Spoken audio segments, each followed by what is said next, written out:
Did you know that when you smell poop, you're technically breathing in poop? You nasty fucker. Have you ever smelled poop in your life? Because if so, you've breathed in shit. Alright, I'm gonna get in the shower. Just thought I'd start the stream.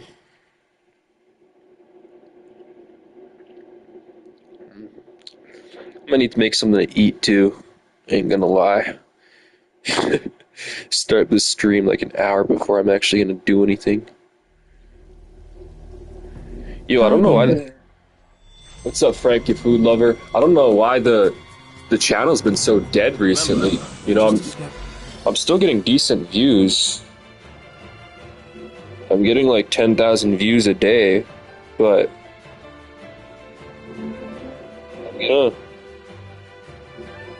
Weird, I couldn't tell you why the channel's subscriber count is so dead. No!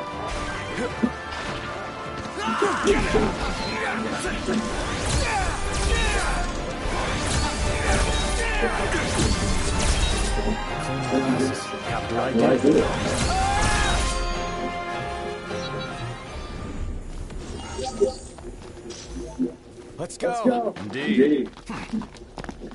Damn it. I got stuff to do. I need to leave the game going, but I can't because it's nighttime here. I'm gonna get swarmed by enemies. Like, I got stuff to do. Probably should have started the stream up, but I need to shower. I need to take Aslan's litter out. I need to take the garbage out. I need to cook some food. I got a bunch of shit I need to do. I woke up at 2 in the morning.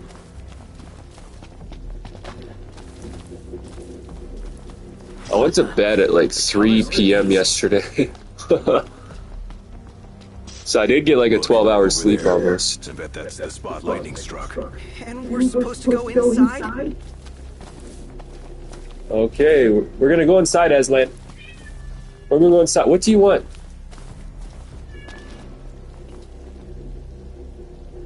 Let's just hope we don't die standing here, Aslan, because you need something. What do you need?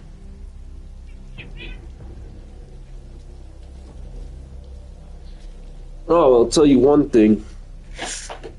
There's a lot of shit in your litter box, so you're definitely eating.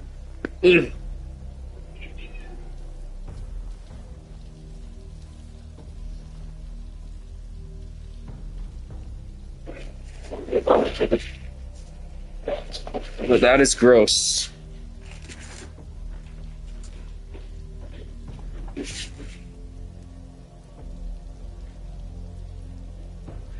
I got you a new litter box here, Aslan.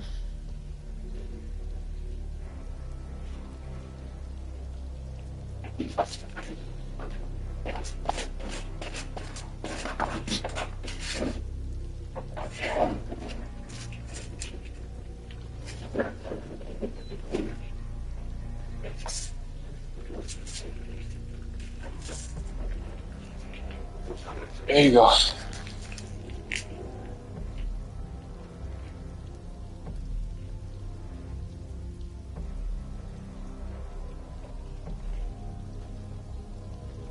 Let me guess, you need food?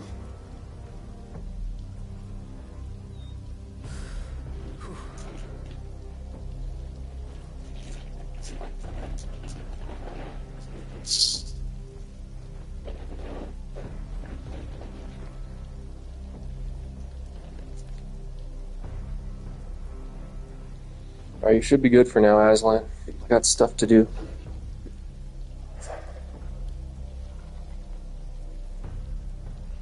Yeah, I got dishes to do too. This is just great.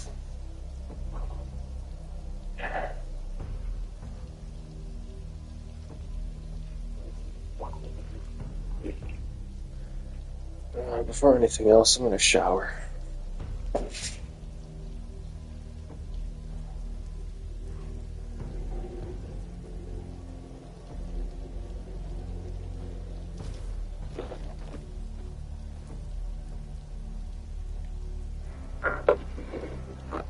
Holy fuck, even after taking that litter box, it still smells like shit in here, Aslan.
Here we are. Fosha Hollow. No telling what waits inside. Stay sharp. Always.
Smell that fresh air. Ah, makes you feel alive. Yeah, don't get used to it. Why is everything such a big deal with you? Let him have his fun while he's still alive.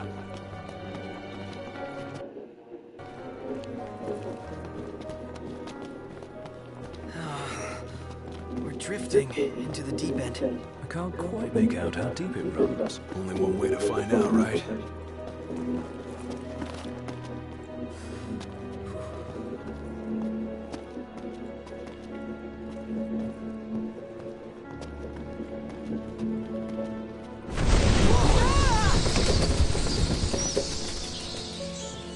I've got a bad feeling about this place. As if danger lurks round every corner. Avoid all corners. Got it. Hey, Knock. Check this out.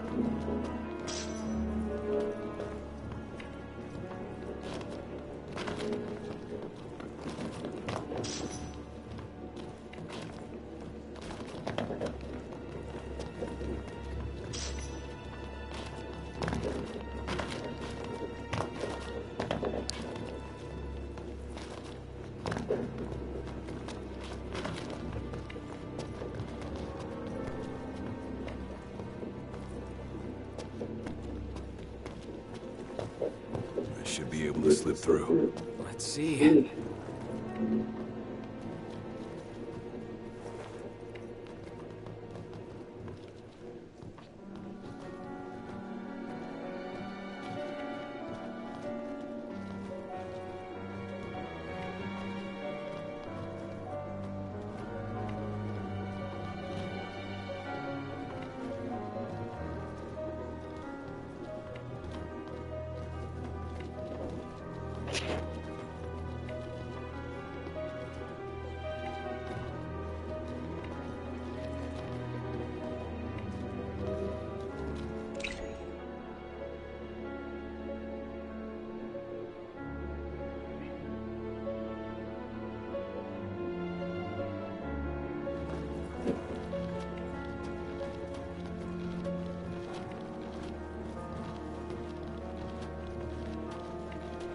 want a hot coffee in the coffee pot.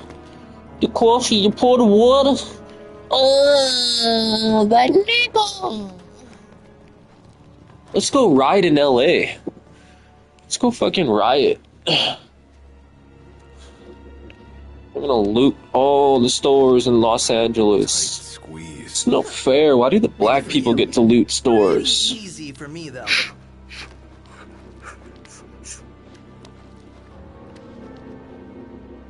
You don't want to test out your new litter box, Aslan? Maybe not. Aslan!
Aslan!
Shh, keep quiet. Who? What? Where? I don't know, but I don't like it. Stay alert, everyone.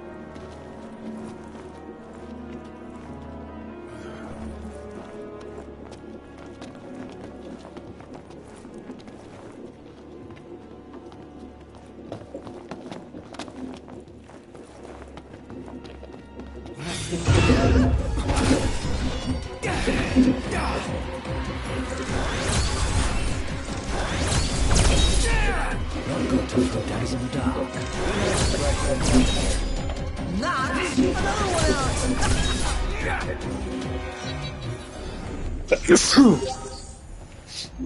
Let's go.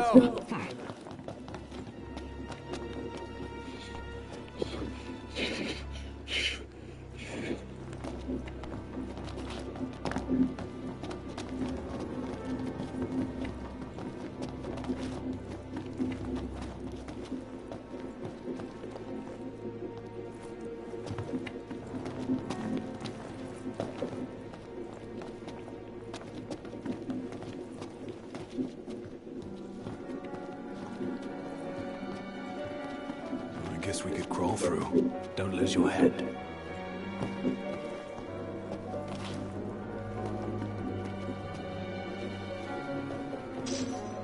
That's it. What's what? I've New come up with a recipe. new recipe. Yeah. I can taste this for you.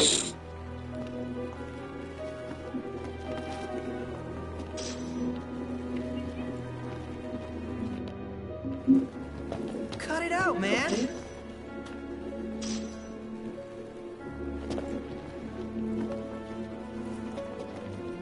Let's move. Right. Oh yeah. Here goes nothing.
The Prince of Pain.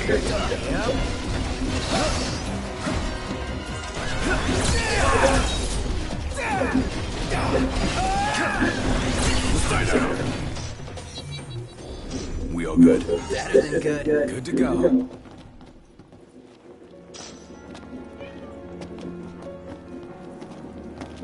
Huh.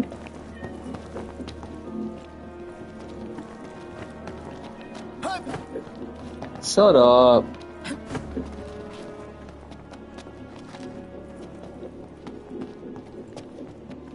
Are you being a dummy? Are you being a dummy?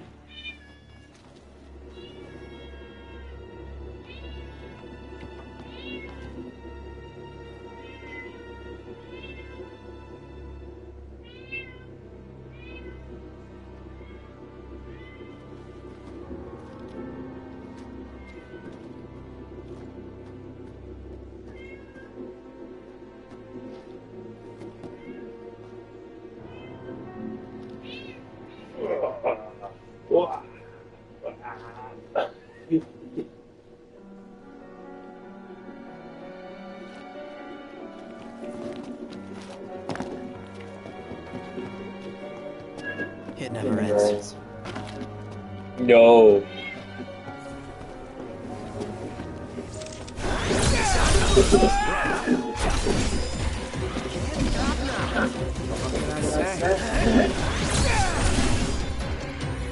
Must be some kind of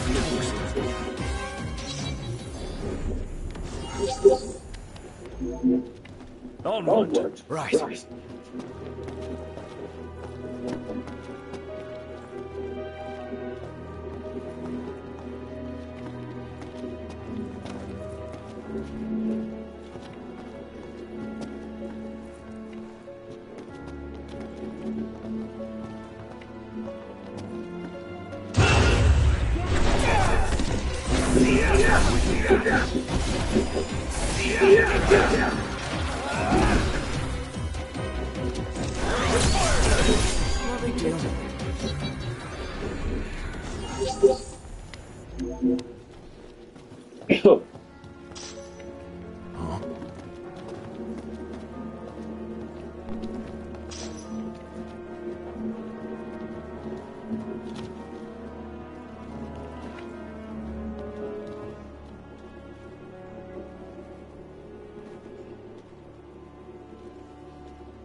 Excuse me.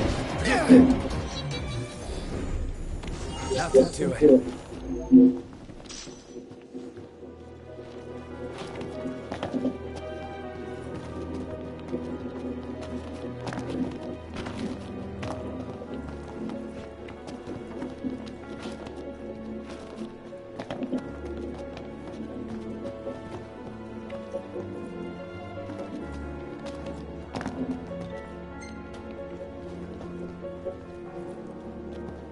No way ahead. And company from the rear.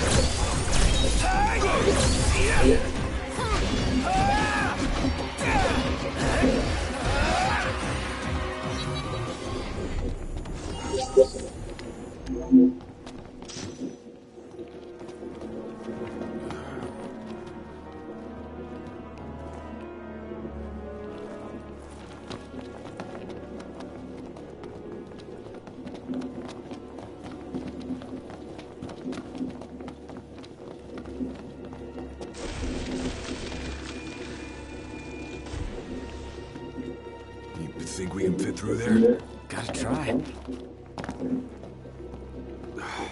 Where to now?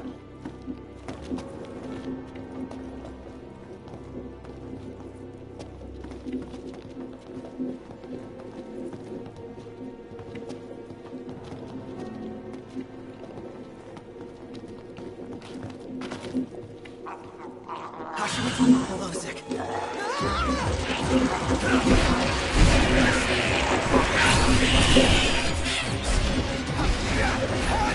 I think I can handle this all by myself.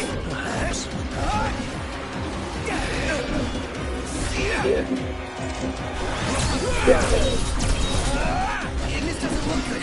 He must be poisoned.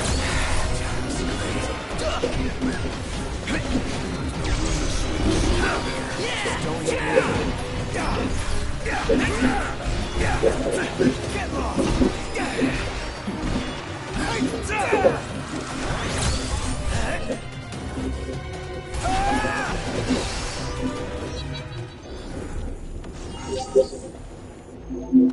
Back to it.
sculpture.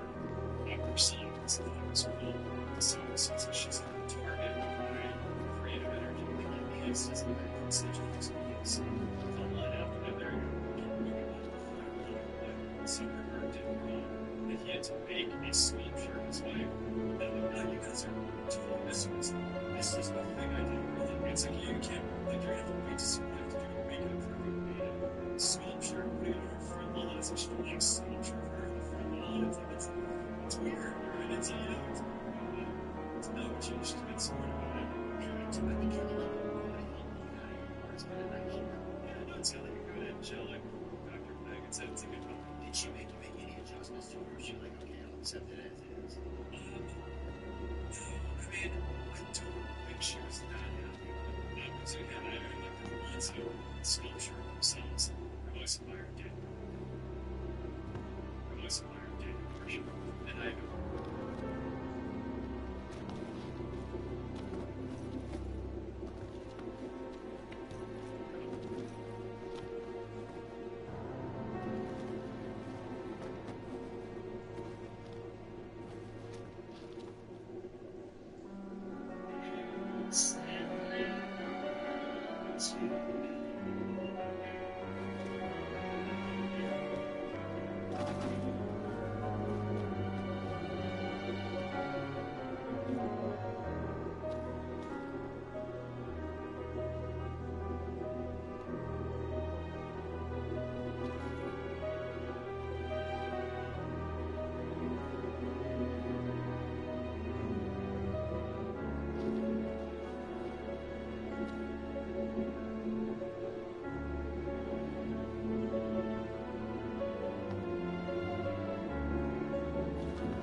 You might want Tara.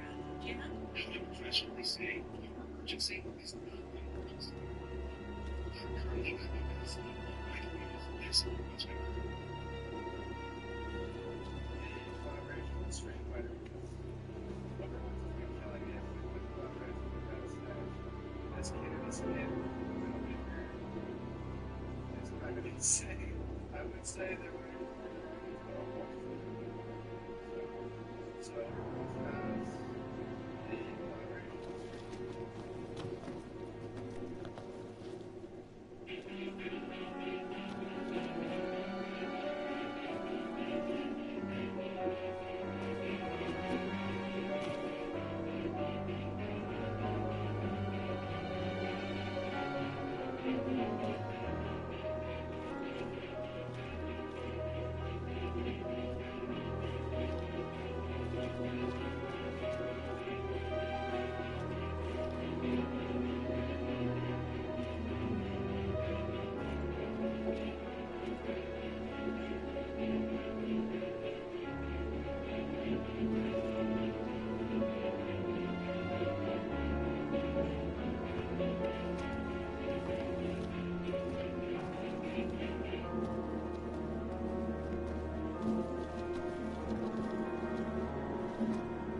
Aslan?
24! Man! If you say so. You would rather live with her dad than go and work a job that you feel is slightly beneath you. I don't want to work at McDonald's. What is the entitlement? I don't think McDonald's will pay good. Like $10 an hour? But it pays, and you're making nothing. Buddy, put the fries in the package. You're not making money! 24! If you say so. You would rather live with her dad than go and work a job that you feel is slightly beneath. You actual dumb motherfucker. Go and work into the McD's, dude. McD's? Who wants to work at McD's, dude? Nobody specifically, but you want to be able to pay rent, don't you? Gotta figure out a way, man. Tell me what. This brain still ideas. But even in the most religious perspectives, yeah, it's you putting in the effort to get there. Yeah, man. And God takes care of it. I mean, it is you putting in the effort to get there, even in that religion. Are you sure? I mean, yeah, it's like faith without actions. It's beautiful. You actual dumb motherfucker. Go right into the McD's, dude. McD's? Who wants to work at McD's, dude? But it's specifically because you want to be able to pay rent, don't you? Gotta figure out a way, man. I'll tell you what. This brain is filled with ideas. But even in the most religious perspectives, yeah, it is you putting in the effort to get there. Yeah, man. And God takes care of it. I mean, it is you putting in the effort to get there, even in that religion. Are you sure? I mean, yes, it's like faith without actions. It's beautiful. You actual dumb motherfucker. McD's, dude. McD's? Who wants to work at McD's, dude? Nobody specifically, but you want to be able to pay rent, don't you? Gotta figure out a way, man. I'll tell you what. This brain is filled with ideas. But even in the most religious perspectives, yeah, it is you putting in the effort to get there. Yeah, and God takes care of it. I mean, it is you putting in the effort to get there, even in that religion. Are you sure? I mean, yes, it's like faith without actions. It's beautiful. You actual dumb motherfucker. Go right into the McD's, dude. McD's? Who wants to work at McD's, dude? Nobody specifically, but you want to be able to pay rent, don't you? Gotta figure out a way, man. I'll tell you what. This brain is filled with ideas. But even in the most religious perspectives, yeah, it is you putting in the effort to get there. Yeah, man. And God takes care of it. I mean, it is you putting in the effort to get there, even in that religion. Are you sure? I mean, yes, it's like faith without action. You actual dumb.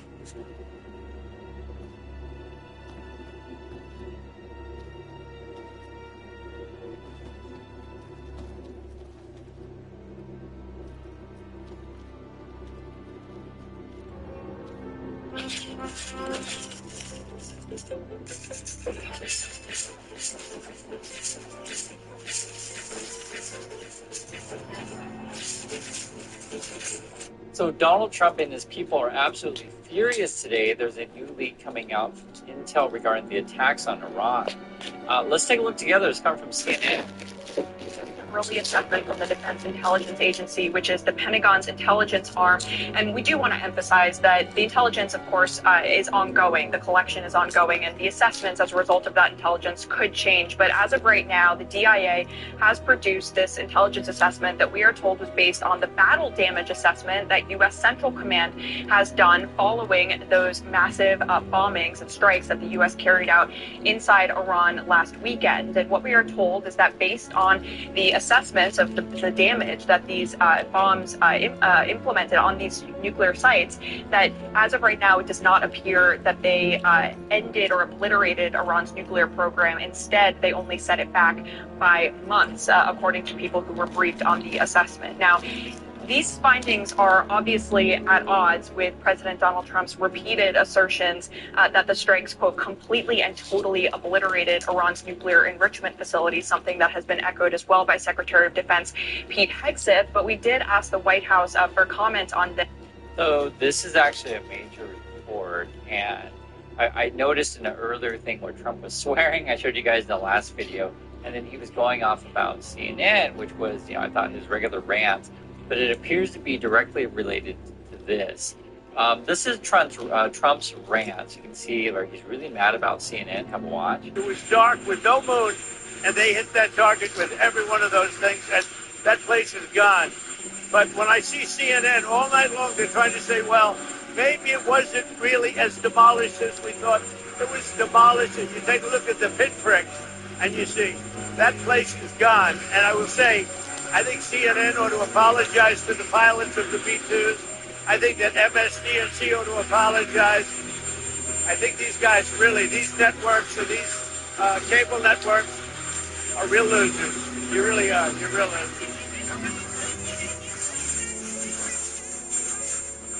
You gutless losers. I say that to CNN because I watch it. I have no choice. I got to watch this garbage. It's all garbage. It's all fake news. But I think CNN is a gutless group of people. And the people that run it, nobody even knows it's been sold so many times. Okay, so you say CNN is garbage, they're losers, these kind of things. And just remember, whenever Trump says this kind of stuff, he's really talking about himself. It'll make more sense. But I will say this. Usually, if something is quite serious, then that's when the denials come out. So this really hits them where it hurts. The recent attacks, maybe they're completely ineffective. Sharon Levitt, just 40 minutes ago, this is her response. She says, fake news CNN strikes again. This alleged assessment is flat out wrong and was classified as top secret. I'm putting everything in quotes here. But was still leaked to CNN by an anonymous low-level loser in the intelligence community. So, okay. So it sounds like this assessment is real if it isn't leaked by someone in the intelligence community. I mean, it's kind of strange how we're wording this stuff here. This is supposed to be the top communication person from the White House, the press secretary.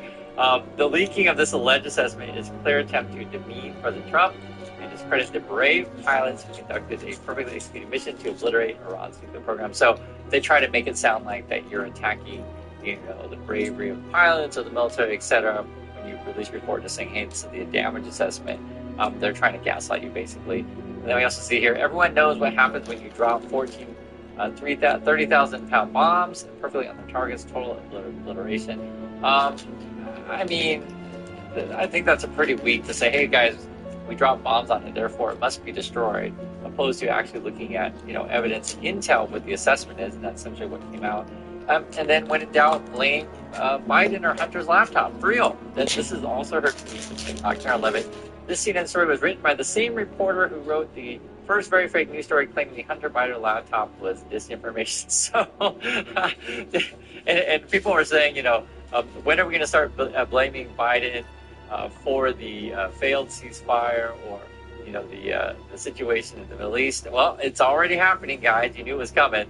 Total obliteration. Now, it's worth noting that there has been some disagreement within the intelligence community and the defense community about just what kind of impact these massive bunker-busting 30,000-pound bombs would actually have on Iranian nuclear facilities, because they have never been used in combat before. They have been tested extensively, but when it comes to actually dropping them on Iranian nuclear facilities, many of which are very deeply buried underground, the impact of those bombs has been unclear. And so it appears... And if you understand how the military works, is they'll develop stuff, right? And they'll pitch it, and they'll, want the defense contractors will want to sell more of these things. And so, everyone's itching to test on the battlefield. So you're going to get all sorts of sensitive issues here. One would be what is really happening with Iran and the nuclear program. There's a whole reason why this whole fiasco. We spent a lot of money to send bombers and escorts and refueling planes and carrier groups, and we spent a lot of money on this thing. My opinion on this stuff is I think we spent too much money on this stuff, and I don't want to be involved with this. And then what if their mission was completely ineffective? This is really damaging for the Trump people. That while these bombs did in fact inflict significant damage on the above ground structures at these nuclear facilities, the most sensitive and core parts of the nuclear program, which include the centrifuges, which include the highly enriched uranium, those do not appear to have been severely impacted, if impacted at all, with one of our sources who has seen the assessment describing all of those core components as largely intact. So there's a couple things here. So one is, I believe it's the IAEA, we saw this recently. They were saying, we won't know until we just go there on site and see it in person, that kind of stuff. So, there's that. Our own intel, I guess at least according to CNN from a leak, is saying, the underground stuff may be still intact. I don't know. I'll go with intel on that one. I don't know. They have more information than I do. I'll say this, though, that the Trump people have ignored, or at least Trump himself has said, out loud, that he's ignoring our own intel. And I think he's relying on probably Israeli intel. That would be my guess. But does anyone really know what's going on underground? That now theoretically there would be some sources inside, maybe that have intel that are tapping into what the Iranians are saying. That, someone should know. But again, I would go with our intel just to assessment. But the Trump people, does this make them look bad? Essentially, what if the bunker buster bombs, this expensive things, don't work the way that we thought? And what if it turns out mission not accomplished? And this is something that Trump's been doing a lot. He just, claimed victory well before things are even decided. And this is just 6 minutes ago when he would update, because the ceasefire stuff is still in question. 6 minutes ago, Israel claims intercepting drones, apparently from Iran.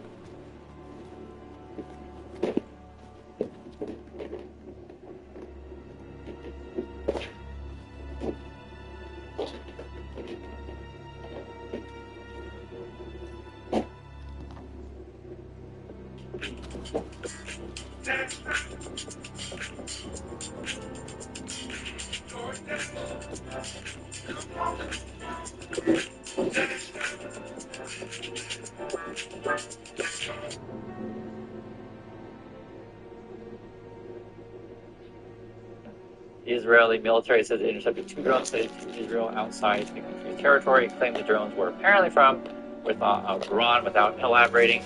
In many previous attacks, Israel has definitely stated the source of the drones were rockets.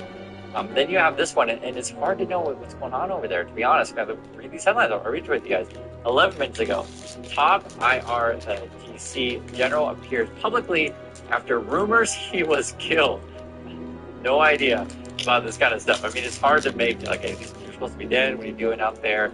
Are you just playing old, videos of this guy? Who knows? And then you get this report of what's happening with this. And this is, again, why you want eyes and ears on the ground. But unfortunately, the Trump people in Musk, when they came into power, they started firing our most experienced and talented intel officers. And this is something that you want, right? You want people to gather information so you can make solid decisions. And unfortunately, though, even the people who have gotten the good information, or we'll say information because you never know if it's good or not, let's be fair, Trump ignores it anyways. It's like, well, I just go on instinct. And then you had all the people telling everyone that Trump's the best instinctive person ever. The whole thing's insane. I want to show you some more, though. So this is obviously going to raise new questions about, why President Trump and the administration have been saying repeatedly that Iran's nuclear program has essentially been ended, that it has been completely obliterated. But we should also note that Secretary of Defense Hegseth did give us a statement as well.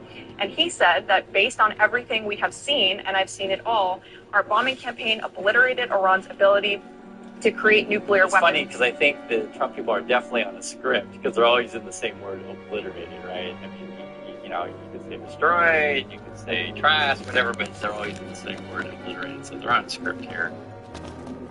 Our massive bombs hit exactly the right spot at each target and worked perfectly.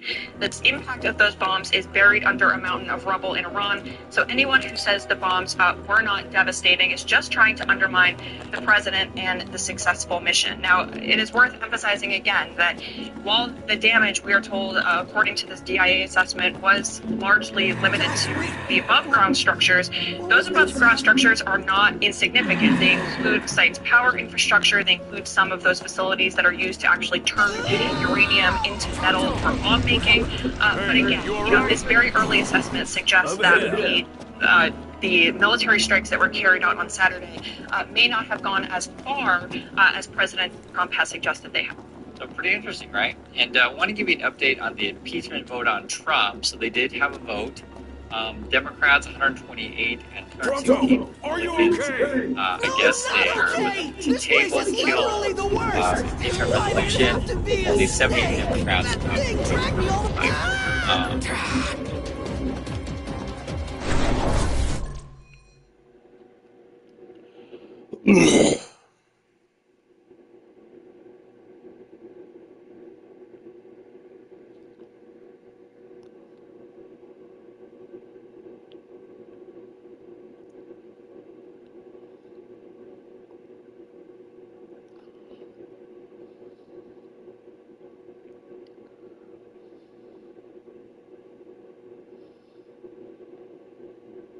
Find someone unexpected on bump.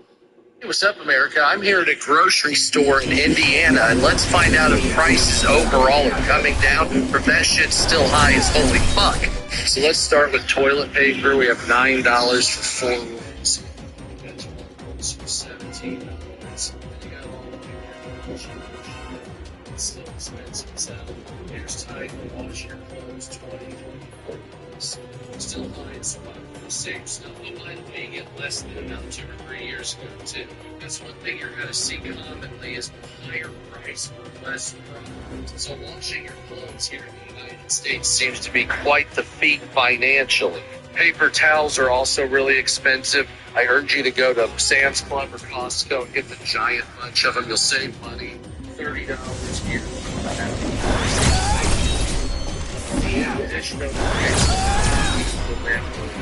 too much.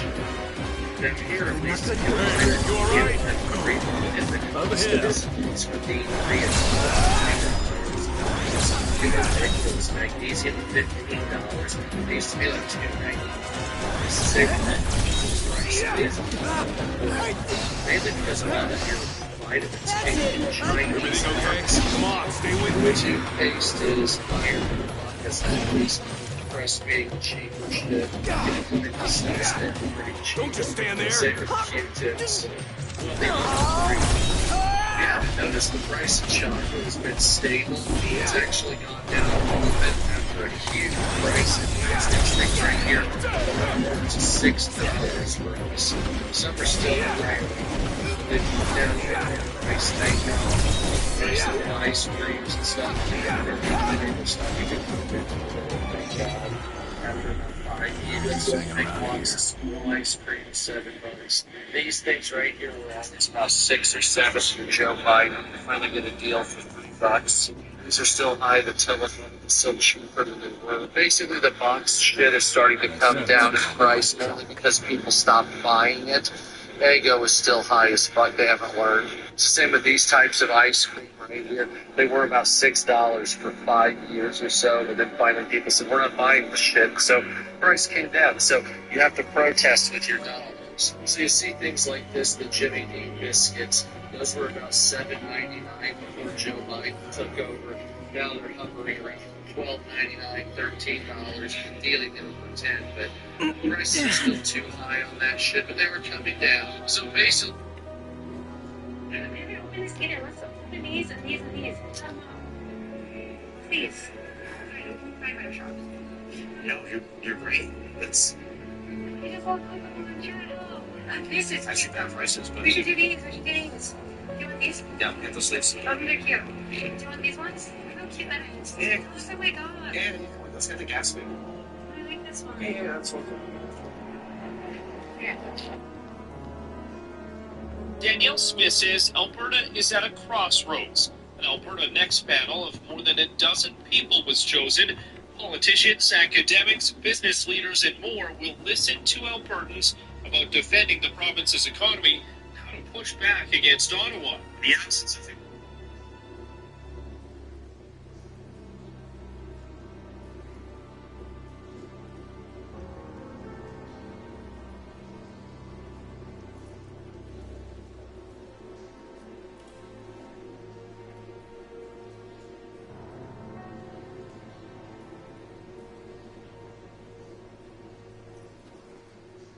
This is Julia Real, and it seems like she might have made a massive mistake. A couple weeks ago, she posted this TikTok claiming that she was pushed down a staircase at a bar in Chicago by the security working there. The bar was very quick to make a response with the security footage, and it really does not make Julia look good at all. They are grabbing us immediately. They don't even give us a chance to walk out on our own. I'm just pushed down. He sends me flying down the staircase. She deleted her original video because they hovered in, actually sued her after giving her multiple chances to delete the video. Is there a small chance she's speaking the truth? Who knows?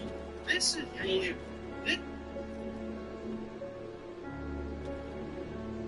when it comes to racial specialties and allegations, I would rather be wrong than potentially give an abuser grace. Y'all be killing me. Aslan, stop it. And y'all don't have me in control. For me, control is a little more fast than that. No, thank you. Daddy Trump. Daddy Trump will save Chicken us. fatty piece of steak. Daddy Trump is my daddy. He'll save us. He'll save us all. In Donald Trump we trust.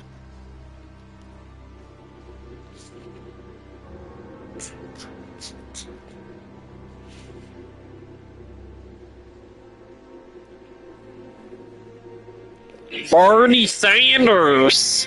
Bernie Sanders.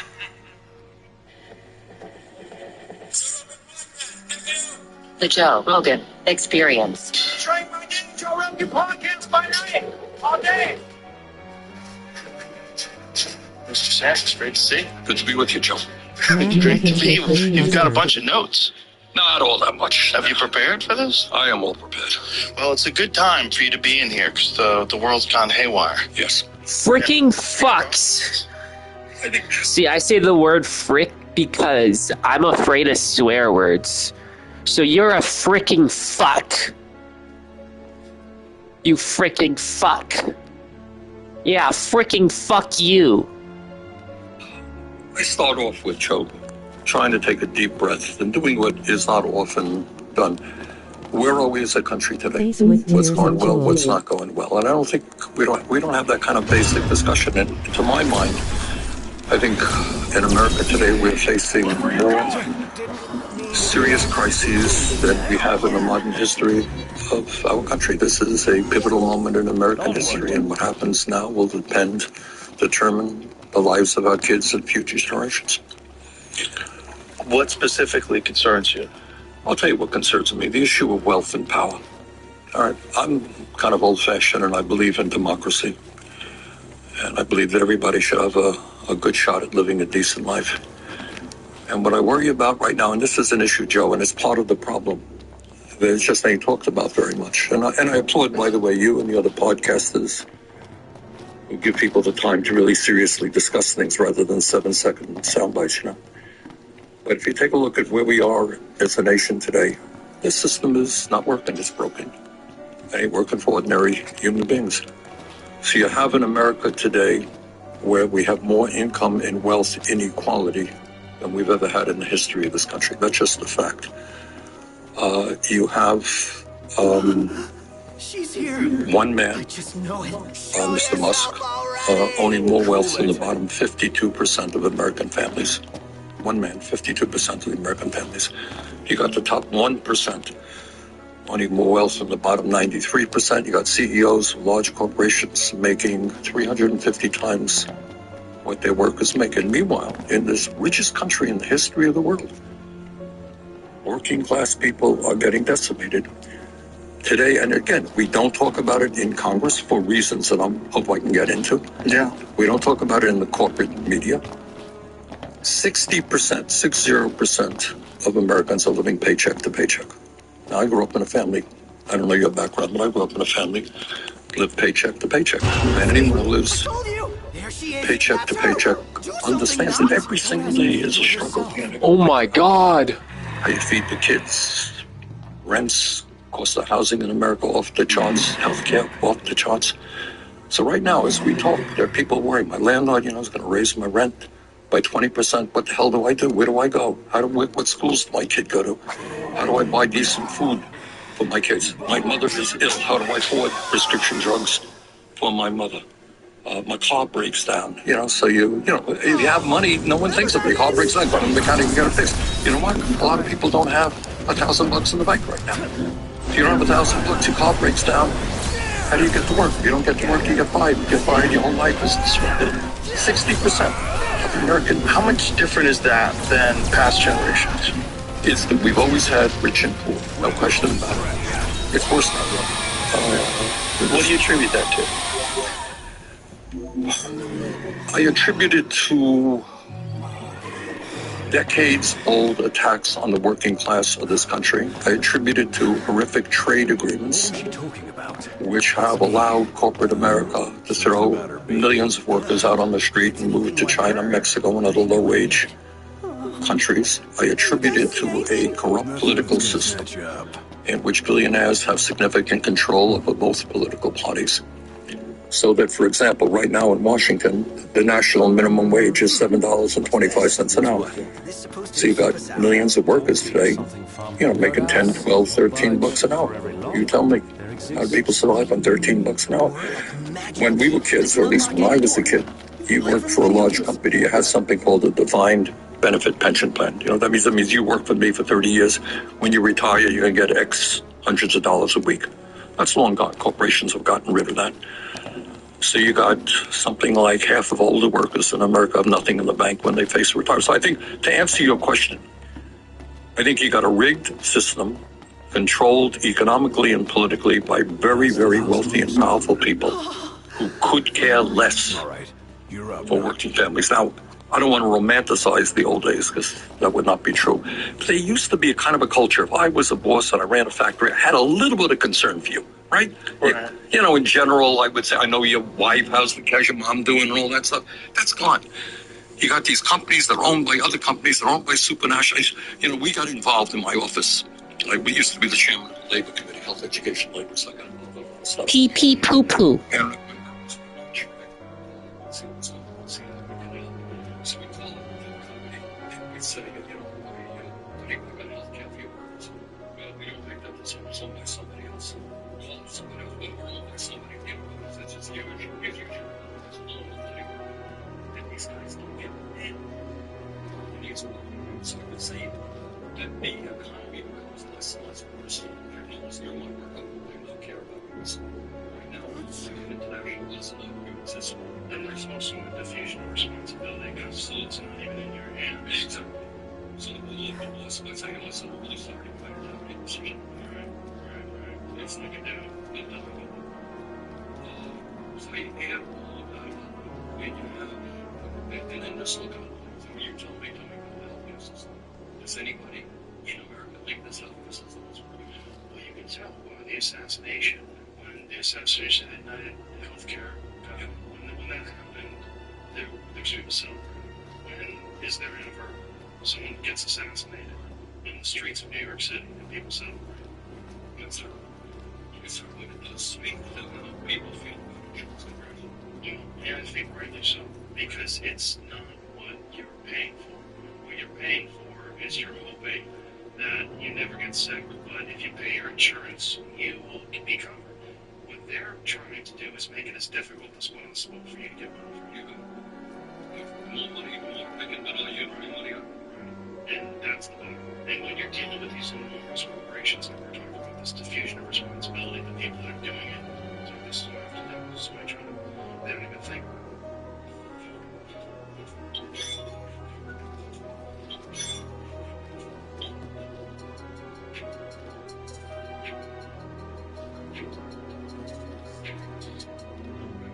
And this all started when Minnesota, Michael Moore, and that brilliant documentary, Roger Payne. Yeah,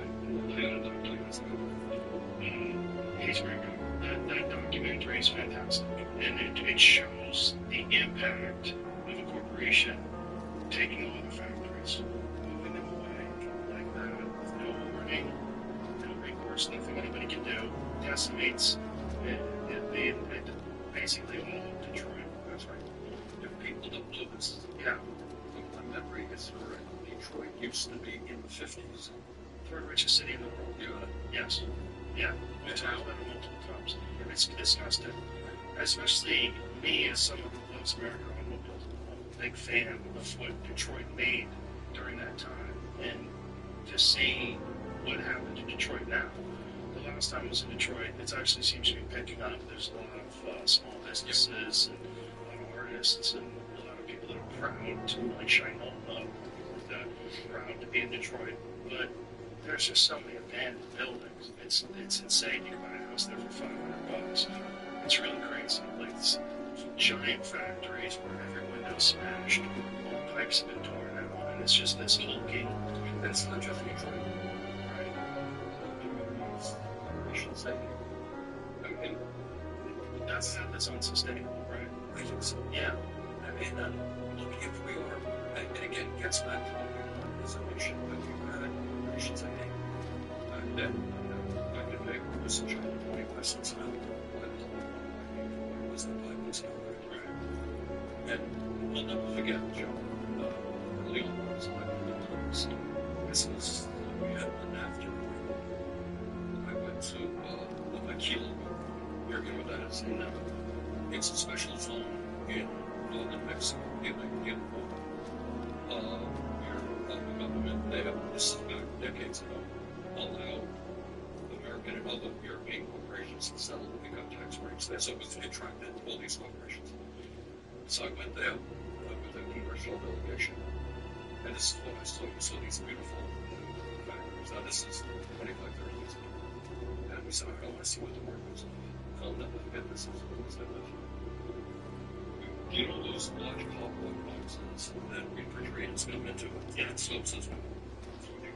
They were living in cardboard boxes, making, I think, it down cardboards, some cardboard cents an hour. So workers that were around the street, and people being like so exploited, making these big, shiny factories and all that. So much of that, and I believe the show U.S. thing, how does it happen? Why does it happen? I think that especially right now, and for many decades, you have the prevailing religion of the oligarchs and these people. So you should understand the law. You should be taking your social security and help you. And that's why you end up with a situation where some levels more it's also a corporate culture of competitiveness, right? So they're competing with all the other corporations, and you have to keep up, and there's no way other than to increase your profits every quarter. That's right. Yeah, that's right. That is exactly, you do the right thing by your workers. That's a perfect example. So, you know, Wall Street, here's a fact. When we talk about it's not only income inequality that bothers me, it's concentration of ownership. So right now, in America, in virtually every sector of our economy, agriculture, transportation, financial services, whatever, you got a handful of giant multinationals controlling that sector. But here's another amazing fact. Who do you think owns these corporations? You know, you remember there was somebody actually owned General Motors or General Ford. They are now owned by Wall Street firms. You got 3 Wall Street investment firms. BlackRock, they're giant in State Street. Exactly. Check it out. They combined, the 3 of them combined, they just stock markets like 7 corporations. That's not good. That's not how So that start, what could have been done to stop that from happening? I think it's again, it's greed. These guys are small. This way, but they're all doing it within the law, right? Yeah. Right. Well, it's just, is that the problem? Yeah. But who makes that law? Right.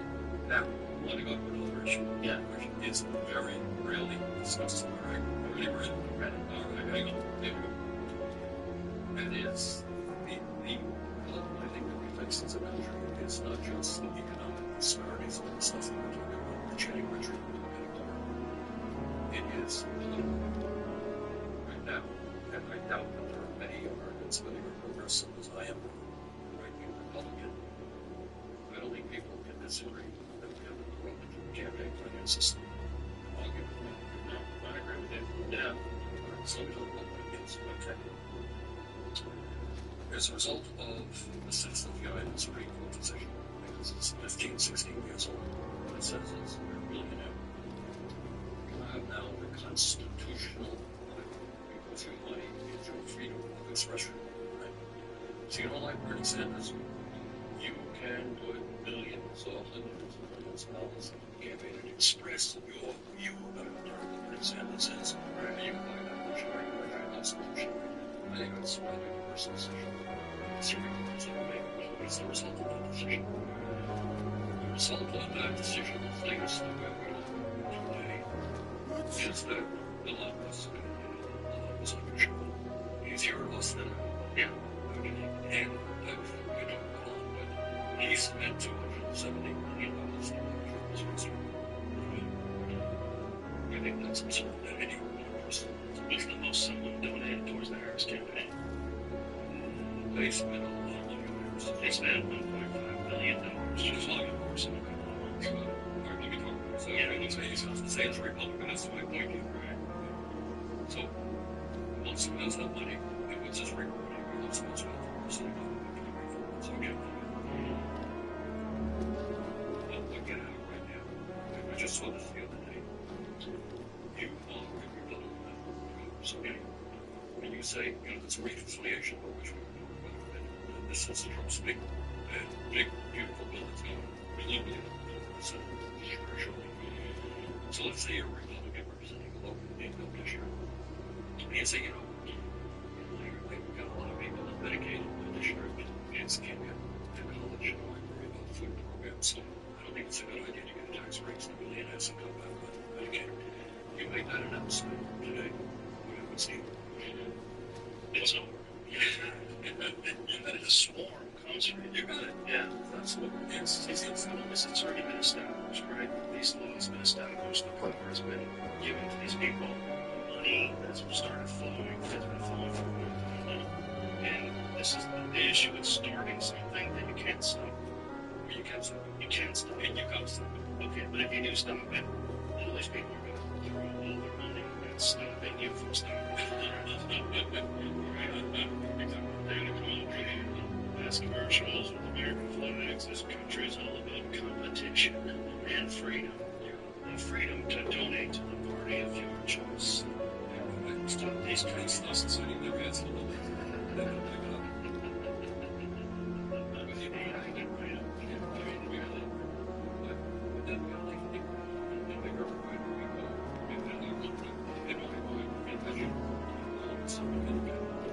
Yes, focus on the it's not they're getting hit with the building. Wasn't just us and Republicans putting a lot of money into Trump. It was no Republicans putting a lot of money into complicated candidates. But guess what? And I mentioned this a million times. So it's next to that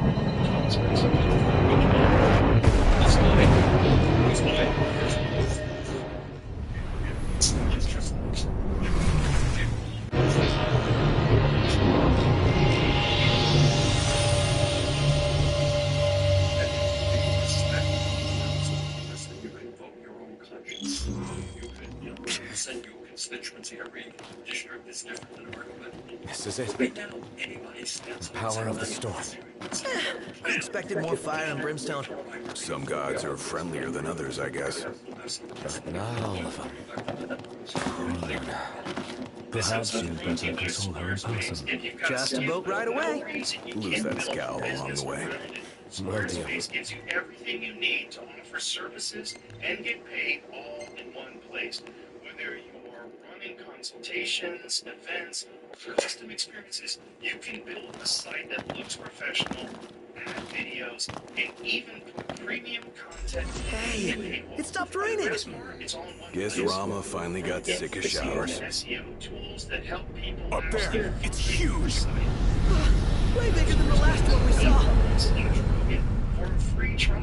And when you're ready to launch, use the code Rogan to save 10%. Hey, Highness, about your car. Yeah. Well, I found her, but she's out of base. Oh. Now, I can handle garage folk, no problem.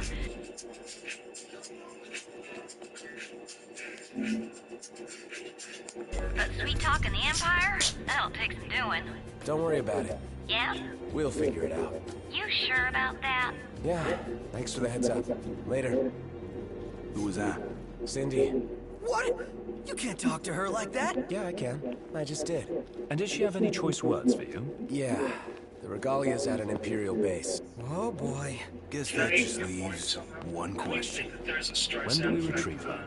I'd say I think now. there's a blowback for that kind of thing when people recognize that this guy should be allowed to have his own opinions. This is nothing Should more be than conjecture, reasonable. but I suspect that ship was due to arrive far earlier. The thunder and lightning must have slowed it down. There's a chance they intend to transport the regalia back to Niflheim. We ought to thank the Thunder God for buying us some time. But that time is running out. Yeah, that let's in run in and 20 right off. 6 months in, that's already popped off. And then people are very concerned with now what happens to our troops overseas that are in these bases, that are in vulnerable positions, and what happens with, I mean, there's supposedly documented terror cells that got in through the open border over the last 4 years. So what happens now in America? What happens in American soil? I mean, I agree with those. You know, like Thomas Massey steps up and says something, he's got a lot more support as well. The answer is yes. Am I only yes, he has a right? Yes. You know, somebody else says, hey, I think the war is a right on that. That's right. The hunt is on.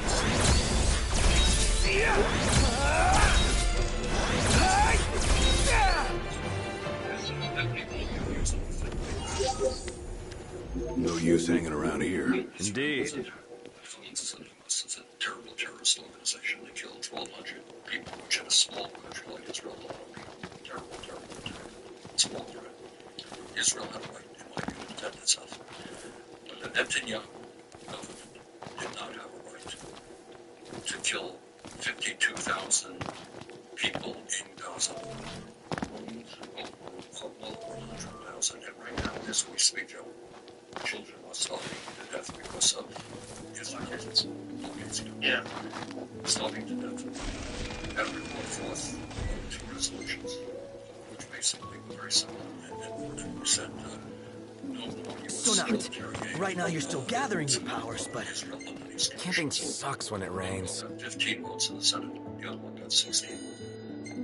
Do you think that members of the Senate do not know what's going on in Gaza? The kids are starving to death.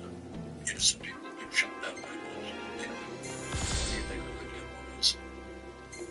They wouldn't vote against Israel. Right. It's political suicide. There you go. Right. So, in the Republican side, you have bloody interests saying you speak up against Trump, you're out of here. In the Democratic side, you speak up against the Netanyahu government, you're out of here as well. And they have been successful. You have super PACs like APAC, spending a fortune. You stand, and they've already knocked off a number of members of Congress, and they're ballooning in. So all I'm saying is you got a corrupt campaign finance system on both sides, which is rejecting the will of the American people and end up supporting powerful special interests. And if we do not get a handle on that issue, I worry very much about the future of American democracy. Are you going to run for president again? I am 83 years of age. That's what I'm saying. And, you know, I'm not sure the American people will be enthusiastic when somebody's on You're still very with it. Thank you. You are. I mean, you're a couple years older than mine. Yeah. Right? Think of that. You could be off a lot worse. Yes. Yeah. So, we have been running around the country. Keep it moving. Right behind you. Just like I'm here in Texas, we were in Fort Worth last night. And I think, interestingly, it's not most of the people who don't people who have their rallies. You know, we don't think this means but a lot of people who have their rallies, we don't know what they do.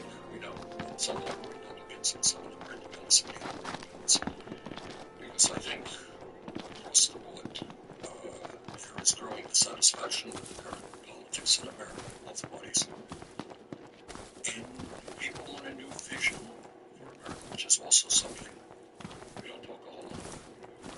So, you know, the issues that we talk about is in the richest country on earth, why don't we have the best healthcare system? Why do we have 85 million people uninsured? As you were mentioning a moment ago, yes, the insurance companies and the drug companies. And the function of the current healthcare system is to make these guys very rich and encourages them and make zillions of dollars. And every place you go, my state, the cost of healthcare is going up this year like 10-15%. Can't afford it. And we lose thousands of people every year. They certainly can't afford to go to a doctor. They do it. So, you know, one of the fights that I think we can win is to have the United States join every other major country on earth in guaranteeing healthcare to all people as you. Well, we've talked about that a lot on this show. that if you view this country as Your ancestors have our backs, and the gods are on our side. How cool is that? Very, when you put it that way. Empire will get what's coming to him. Certainly doesn't seem as unlikely as it once did. Things that people don't agree with. And I think generally most people would agree on some sort of a national healthcare system. Most people. Like, there's concepts of socialism that everyone agrees with. One of them is the fire. Everyone thinks that every citizen should have access, the same equal access to food. Yep, right, got it. We all believe in education. We all believe that there should be free public education. Let's go. Indeed. And most people believe that the university system should also be funded. It would benefit everyone. It would benefit everyone to have more educated people that are doing better in the world. You'd have better GDP. You'd have more successful people. Absolutely. You want to make America great again? Less losers. How do you make less losers? Don't stack the deck against them. You know, one of the first things that you have to do is figure out why these communities, these cities, have been the exact same way for decade after decade. Back to Jim from Red Line Lines. There's nothing being done to fix them. We're on the same page. And it becomes this political beach ball that just bounce around the air at a concert. You know, and everybody, it's like, there's certain things that just keep coming up that make you just go, how are we still talking about gay marriage? How is that still coming up? It's in the air. Let me get back to that. We don't want to fight. There's a bunch of these things, right? The first one can make American great. Yeah, let's lose it. Have best educated workforce in the world. Yes. Yeah, I think so. Right. Have you absolutely better education? And when you have better education, etc., etc. Right. So, what does that mean? It means right now, you know, I talk to psychologists all the time. You do? Yeah, I do. Because I'm the chairman of the ranking for the health education network. So, you know, we give the better people. Doesn't mean personally. All this time, he was enchanted. I've had suspicions he thought this well be. He's awfully friendly for an enemy leader. One of the most important years You're a child. That's right. Yeah. Zero before goes on child care system. Yeah. That's good. That's so you got national society says, okay, the kids. Nothing I need now. Eyes peeled, mouth closed.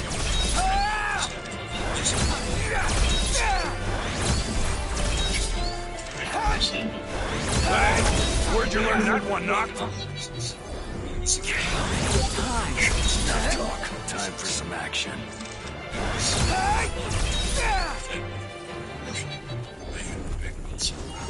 Yeah. Back in the old days. Back in the old days, yeah, man. So I grew up in a working class family. We didn't have any money. My dad went out to work mostly. Yeah. Made healthier people do that, but yeah. I think in many respects. This is it. It needs to be left. You can't tell me this.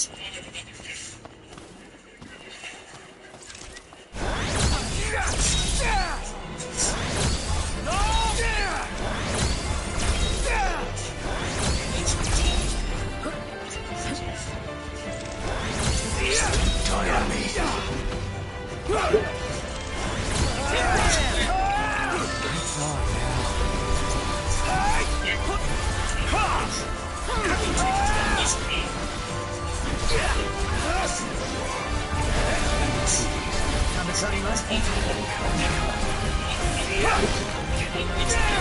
Can't stop now.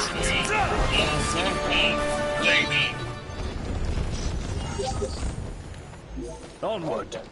Yep.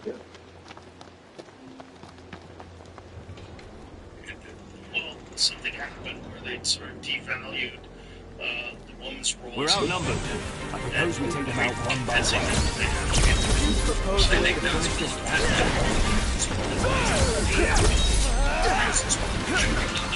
Gotcha! No mercy. Actually, it just seems difficult for the person to pay for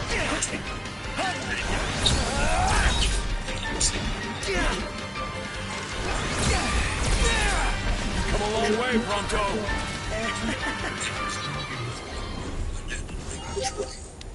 What we can pay was all that, but my guess is we paid, as I recall, it's about 18% of my dad's salary for rent. 18%. Ain't nobody in America today who's paid 18%.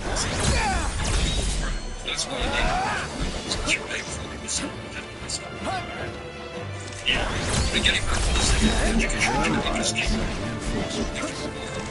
I think I could handle this all by myself. Game is off.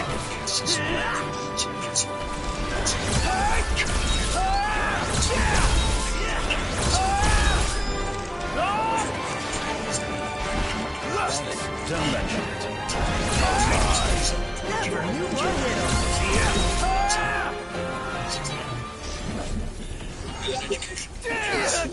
Let's do this. Right. Yes.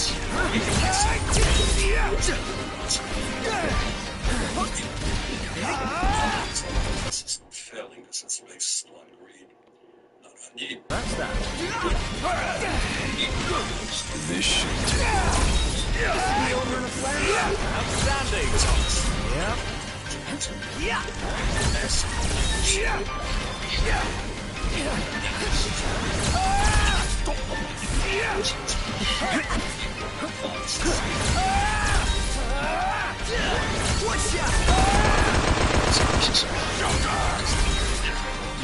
It's very difficult to come No big deal. and the bills. Nonetheless, Education.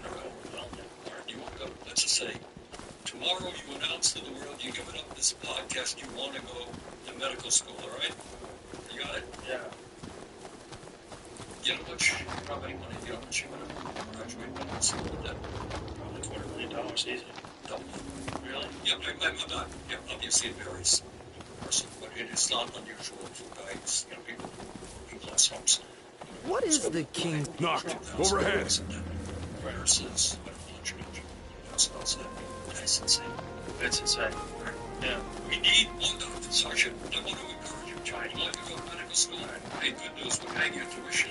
And we need you out there as soon as we get you. Why wouldn't that be subsidized? Of course you should subsidize it, right? Of course. Yeah. But there's so many different levels.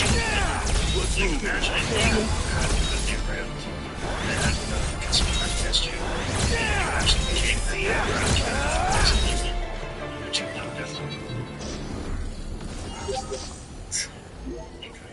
Back to it. Right. That's in the world already. What would you have done first day in office? That's not just the first thing. I would have dealt with this campaign finance reform issue. In other ways, you can run that Supreme Court decision. How do you do that? You move toward public funding of the elections. It says that, Joe, you want to run against me? That's great.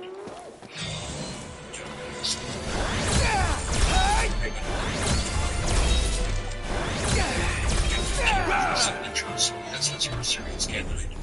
To run for office. So funded by the government. Yes, absolutely. So someone running for president funded by the current president. No, the current government. And people say, oh, taxpayer dollars are money. That makes a lot more sense than having billionaires fund elections, which is what you have right now. So that's something. So you think there should be, when you get a certain number, you just get a certain allotted amount of money that you can use for your campaign. Right? It's Everybody close. gets the same amount. That exists in some places right now. Does it work? In New York City right now. Oh, in New York City. And other places as well. So if you agree, you know, you're going to raise, you're not going to raise private money, you go the public route. It exists in other areas, and I think that is. Did you watch the New York City debates? I got involved in supporting this other midnight. A lot of people are, especially after that debate. It seems like everybody else is essentially saying, I've been to Israel more than you've been to Israel. I'm going to go to Israel before you do. They're campaigning for Israel or something. I talk about money and millions. Yeah. Just look at New York City right now. There's the election tomorrow, I think, right? It's tomorrow, Tuesday, what's it, Monday? Tomorrow's Tuesday, right? Yes. That's the election. They're spending a huge amount of money. And these are Democratic, in some cases. Who's in the lead right now? The polls say Cuomo by a little bit, but I think polls are on has a lot of momentum. We'll see. Polls are weird. Find what you're looking for on Bumble.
In a race like that, yes. Well, they're weird in every race. They were wrong with Hillary in 2020. Hello, waving hand, 2016, medium light skin tone. How's everything going? 2024 with Harris and Trump. Like, I don't understand polls. I have a feeling that the majority of them are inaccurate. Well, I think they are increasing. I don't know the answer to your question. The pollsters will argue that's not the case, but I think you got a lot of folks who are not all that enthusiastic about honestly giving honest answers to the pollster. Absolutely. Yeah, and that's true too. Yeah. And that's part of the problem, right? All right, but you asked me on my first day, so I said, well, I have you drop in, say hello. Hi. Have a cup of coffee, all right. All right. Good. And then I think we'd declare something like our healthcare system as an emergency and figure out ways that we can do what every other major country on earth does, and that is guarantee healthcare to all people. So one of the things you do is say, okay, we need tens of thousands of more doctors and hundreds of thousands more nurses and dentists and so forth and so on. And we're going to move aggressively to make sure that in America, everybody in this country has health care as a human right. So I think that's number one. Number two, at a time of massive income and wealth inequality, you don't give tax breaks to billionaires. You demand that they start paying their fair share of taxes. And one of the problems that we have, it's not just an American issue, it's a global issue. A lot of these billionaires are hiding their money in tax havens in the Cayman Islands and elsewhere. And that's an international issue. But I think we have to have a fair tax system which says that individuals and wealthy in corporations that make a lot of money start paying their fair share of taxes. What is their fair share? I don't know. I mean, you know, under Eisenhower, the very rich paid at their upper levels 90%, you know. But let me be very honest with you, Joe, on this one. 90% is kind of crazy, though. No, that's not, of course, that's just with the, you know, your billionth dollar. You know what I mean? It's not your first dollar. So if you make $1 billion, you pay $900 million in taxes? No, that's not what it means. It means on your $900 million, you're going to pay 90%. Okay. All right. But, you know, the other thing that we do, and, you know, you got the climate change issue. And I know that, you know, there are some people who think climate change is a hoax. It ain't a hoax. I think the last 10 years have been the warmest on record. And we can create millions of good-paying jobs, transforming our energy system away from fossil fuel to energy efficiency, to solar, to wind, and other sustainable energies. This episode is brought to you by Paleo Valley, 100% grass-fed beef sticks. I live a super busy lifestyle. I'm always running from one thing to the next, and Paleo Valley is the perfect on-the-go snack.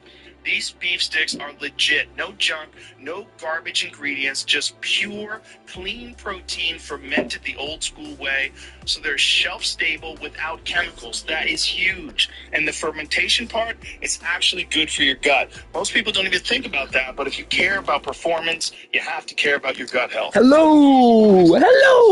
They've sold over 55 million of these things. That's not just hype. That's people coming back again. Oh yeah, I think YouTube shadow banned me. Us these past couple days. I'm sure she's had Yeah. other things to do. I also haven't been getting any subscribers. Like, for every 1,000 views, I used to get like 2 or 3 subscribers. And now it's like every 100,000 views, I get 2 or 3 subscribers. It's crazy. It's actually terrible. It takes like 100 times more views to get the same amount of subs now. It sucks. Like, I swear to God, the past month, I've gotten like 200,000 views, but I've only gotten about 15 subscribers on 200,000 views. Well, it's back on the recommended again. I thought you've stopped doing live streams, lol. No, I've been doing more live streams than usual. Look how many live streams I've done in the past week. Probably like 12 or 13. It's crazy. One of my live streams the other day was 6 hours. And again, because it works. Go to paleovalley.com and use the code Rogan to get 20% off, or find them on Amazon. I think the climate change issue is very complicated. And I think, did you see the Washington Post piece that they wrote where they did this long-term view? First of all, the reality is that the Earth's temperature has never been static, right? We both agree on that. It's always been up and down. There's been ice ages, heat waves. And then the Washington Post looked at it. What was the time period that they looked at?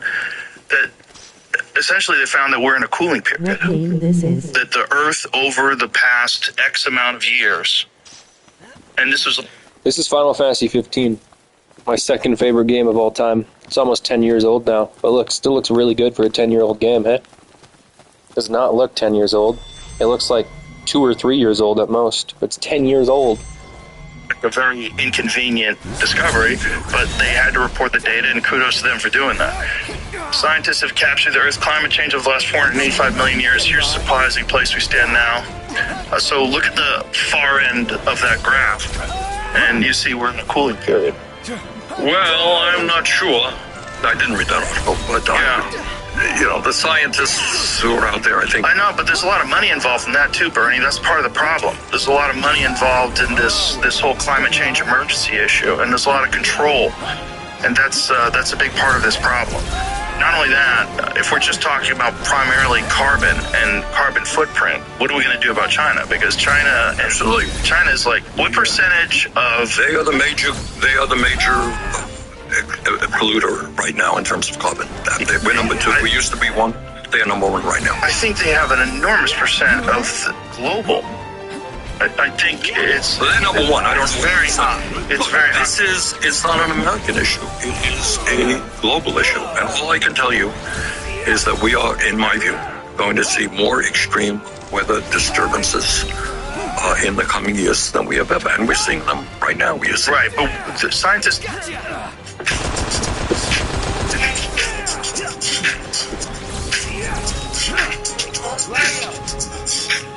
don't agree. Well, this is where it gets confusing, because scientists that are in agreement, there's all these entanglements. Whenever someone's discussing something, whether it's economics or whether it's health issues, suitable drugs, there's financial entanglements. I think we both agree with that, right? Yep. And this is part of the issue with this whole climate change emergency as well, because it's not just that. We could all agree pollution is a major factor. It's a huge issue in the world today. We could all agree with that, right? I think one of the things that we have to recognize is that whenever there's an issue that everyone can agree on, you're going to have a bunch of people that capitalize on that issue, and they look to gain more money. They have financial issues that they push forward in order to capitalize on this issue, but then also power and control. It's things like they're trying to institute in the UK, where they have these 15-minute cities, this concept where you're not allowed to travel, they'll be able to look at your carbon footprint.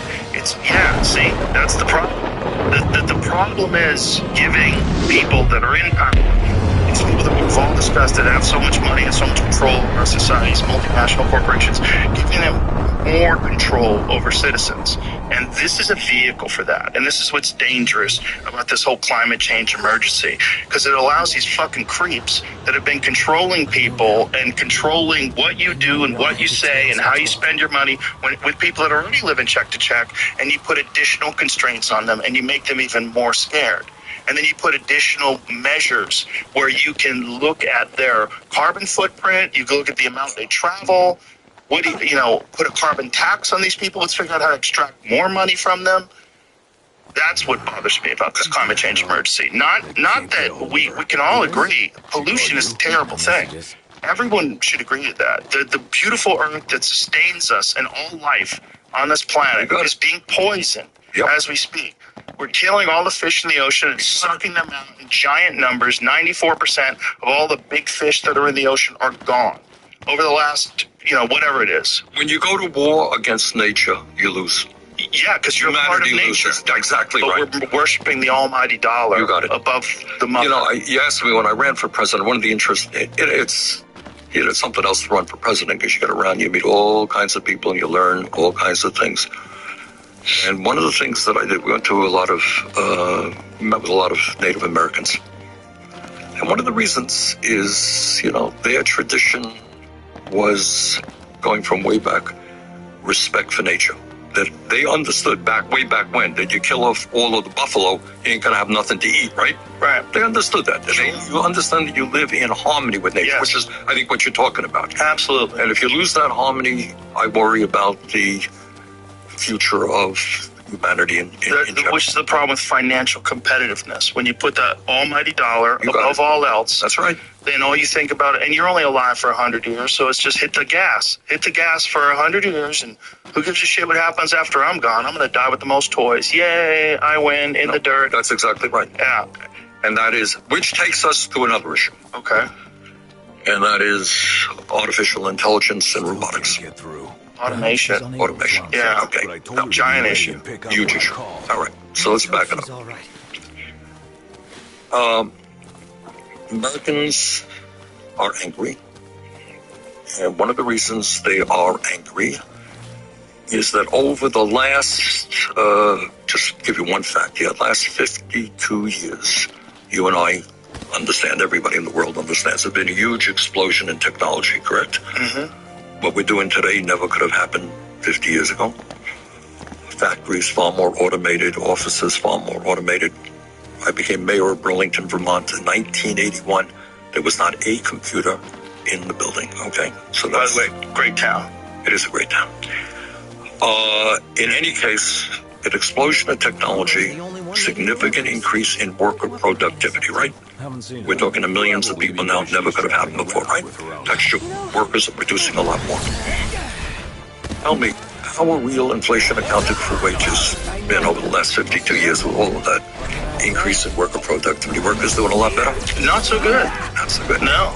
In fact, there are studies out there that suggest in real inflation accounted for dollars, wages are actually lower now than they were 52 years ago. Okay. And during that same period is a massive transfer of wealth from the bottom 90% to the top 1%. So that's what technology has done over the last 50 years. And it's not, it was a study, I don't know if you saw this, it blew me away. I can't remember who did it, Kaiser, some reputable guy, people did it. This is what they said. They do a poll to the American people and they say, Americans, do you think you are better off today than somebody in your situation, middle class, whatever you may be, was 40 years ago, okay?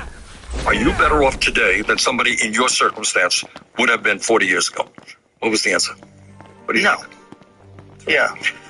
And what the answer was, and we got to deal with this one. This is big. The answer was, there were a number of people say, hey, look, I got a cell phone. It's great. I got a big screen TV. Right. It's great. I can fly all over the world. It's great. I get sick. I get treatment now that I never could have had 40 years ago, right? Those are facts. All really positive developments. But on average. Oh my. Wow. Wow. Look at magistrate.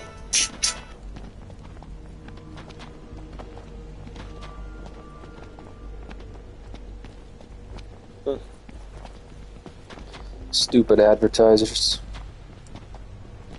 Dumbasses.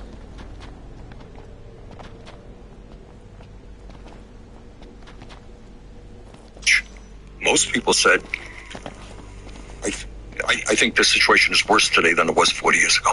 And that is what we got to deal with. So you can have all the technology in the world. What the hell does it mean if your life is not improving? In fact, in many ways, getting worse. Yeah. Well, again, we'll go back to polls again, because I don't necessarily believe that polls are totally accurate, but I do think that the issue with it being virtually impossible for one person to sustain the entire family these days, one worker, the father or the mother, whoever it is, to sustain the entire, that's a giant issue.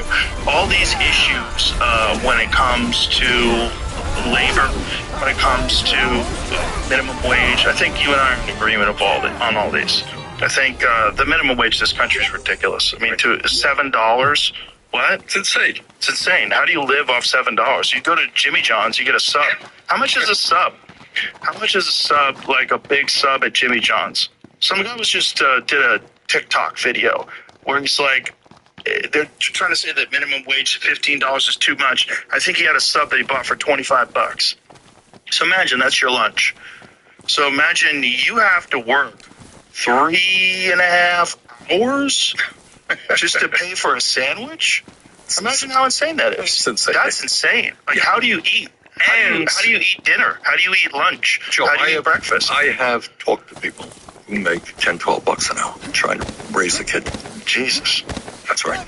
Yeah. Well, the argument against that is, hey, these are entry-level jobs that are supposed to be for kids. No, and that's factually incorrect. Yeah, of course, that's true to some degree. To some degree, but if you have grown adults that are working those jobs, now it becomes disgusting. That's exactly right. Especially when you're dealing with an enormous corporation. You got it. Right. So we put a lot of pressure. You know, I try and raise the minimum wage, federal minimum wage, to $17 an hour. That's a reasonable amount of money. You know, I mean, it's going to be real difficult to live off of $17 an hour. But at least, that's right. At least you get a sandwich in under 2 hours worth of work. There you go. All right, but I want to get back to this issue, because it's one that we don't talk about, and it gets to AI. Why do we have what, some of these people call an epidemic of loneliness in America? All right. Yes. All right. Why are we? Mental illness rates are pretty high. Suicide rates are too high. Too much, drug addiction. Right. Horrible problem all over the country. Why? Well, there's a lot of factors. First of all, there are a lot of people that are very unhealthy. Physically unhealthy. I think metabolic health is a gigantic issue in this country. Yep. There's a lot of people in this country that feel completely disenfranchised, and so they turn inward. Yep. And then technology invites them to do that.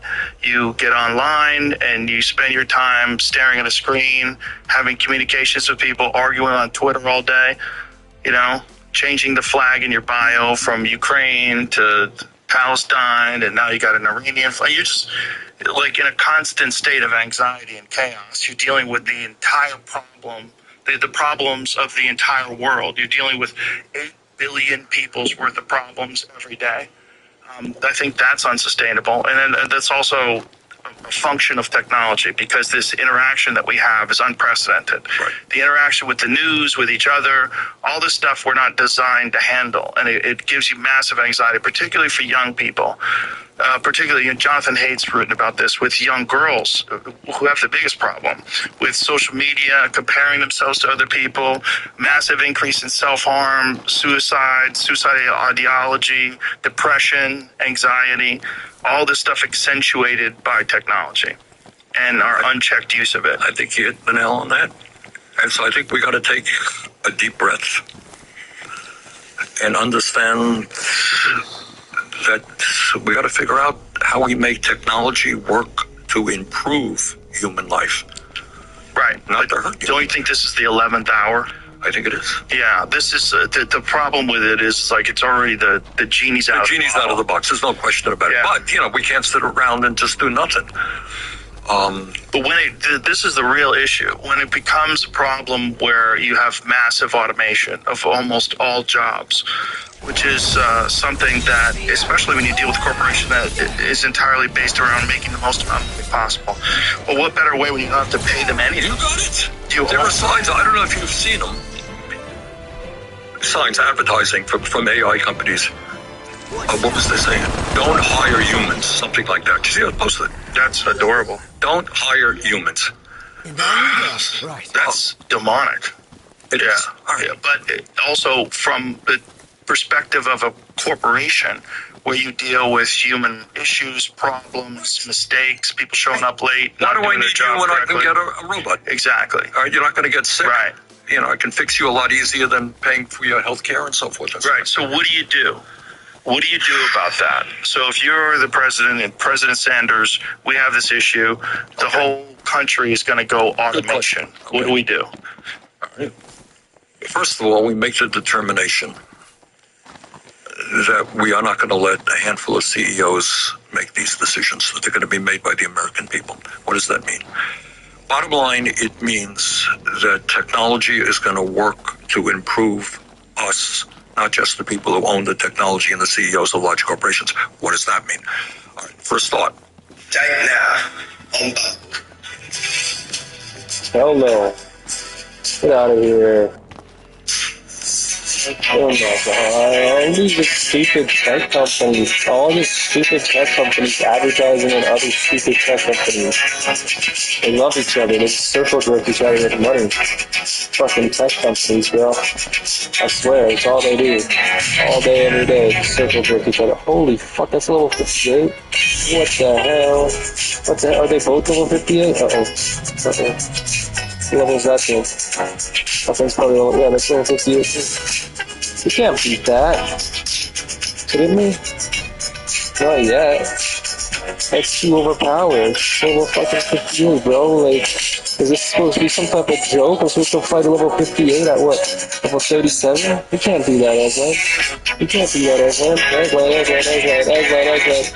Oh yeah, Eggland. What are you doing, Eggland? You want Eggland? Oh, fuck. They're still going with this stupid ass ad. Still going with this shit. Wow, okay. This never ends, does it? Shitty ass music, shitty ass ad. They pay for this shitty ass shit. That's the bullshit. Oh my god. How fucking long is this stupid ad? Holy shit. What the fuck? And who's even using Lyft? Who the fuck uses Lyft? Oh my god, man. Oh my god. Yeah, give YouTube all your money, dumbasses. And they just give YouTube all their fucking money because they're stupid.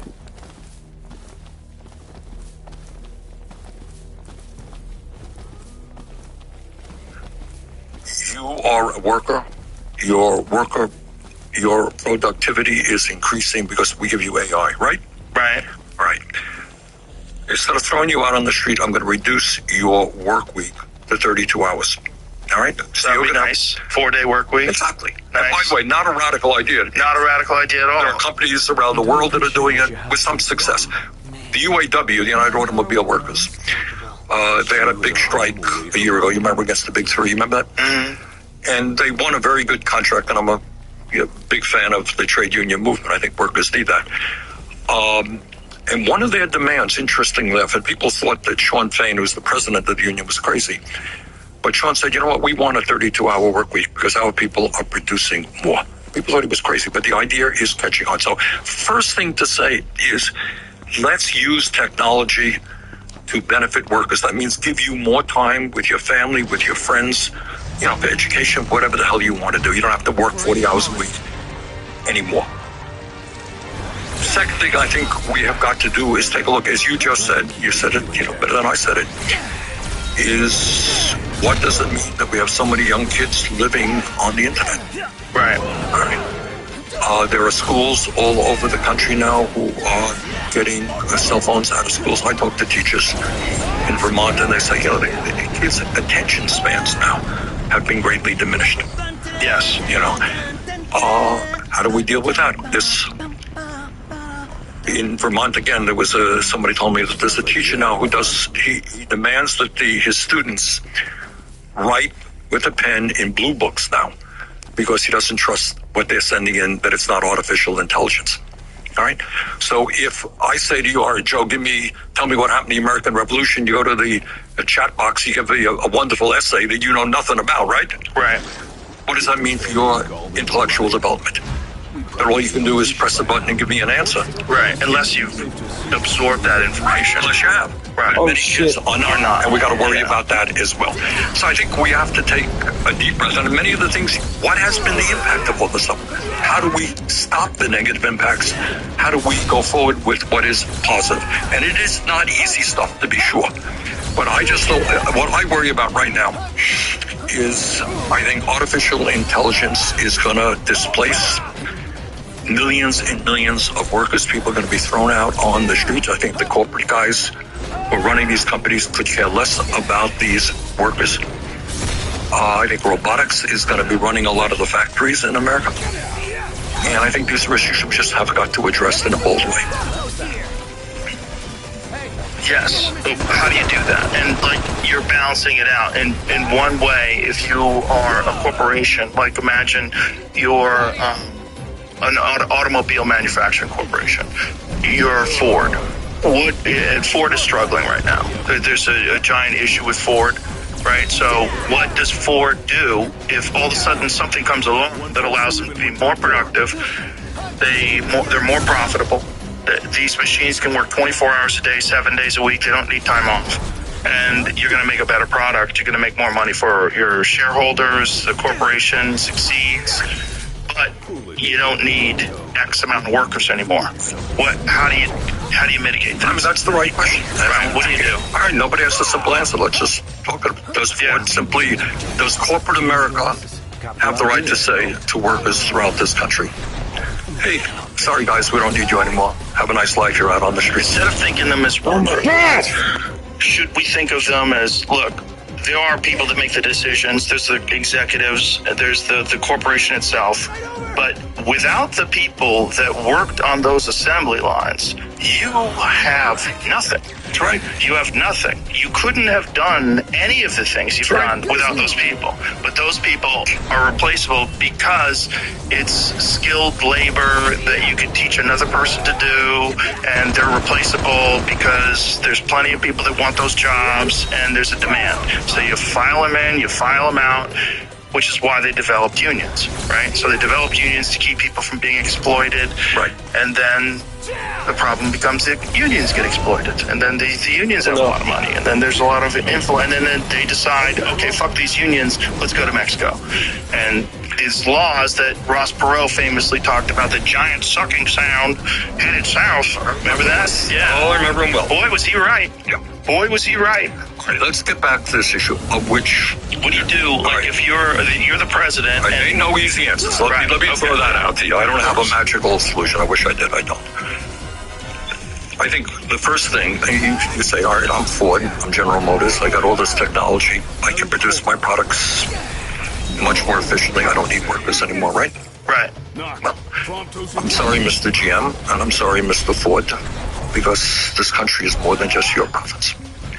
We are human beings, and you're not going to throw people out on the street. Many of them will have a hard time getting health care, etc., etc. So let me reframe the question again, which admittedly it is complicated. I don't have a magic answer. How as a nation, forget Ford, forget General Motors, how as a nation do we deal with this exploding technology so that it benefits all of us and not just Mr. Ford and Mr. General Motors? That's the question, I think.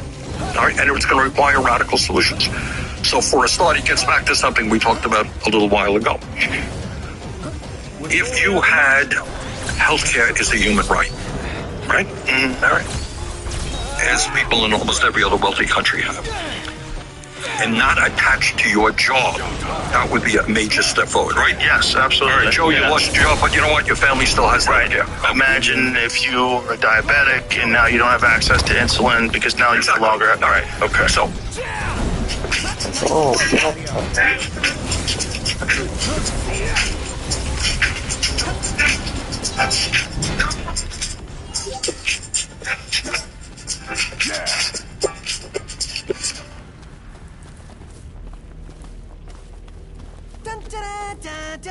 Sound, camera, beat, marker. Bullshit. Okay, baby dragon with a helmet, cool. Does Clash Royale know you're here? No? Bullshit. For safety reasons, we can't. Open the window. Open the window. Let's try it again. All right, you can read from line 5, and it's gone. New script, please. New script. Camp here. I have an idea. You're a dragon, right? So let's try you against the green screen and put you on an epic. This is the way I frame it. We're the wealthiest country in the history of the world right now. With all of this artificial intelligence and robotics, we are going to be wealthier. Correct? Correct. All right. So we're not in the 1820s where people had to work 100 hours a week to grow food to eat, right? Right. You're not in the 1920s. You're in 2025. You have all of this productivity out there. How do we utilize it to create a decent standard of living for all people? Let me ask you this. With all of this technology, can we wipe out poverty in America?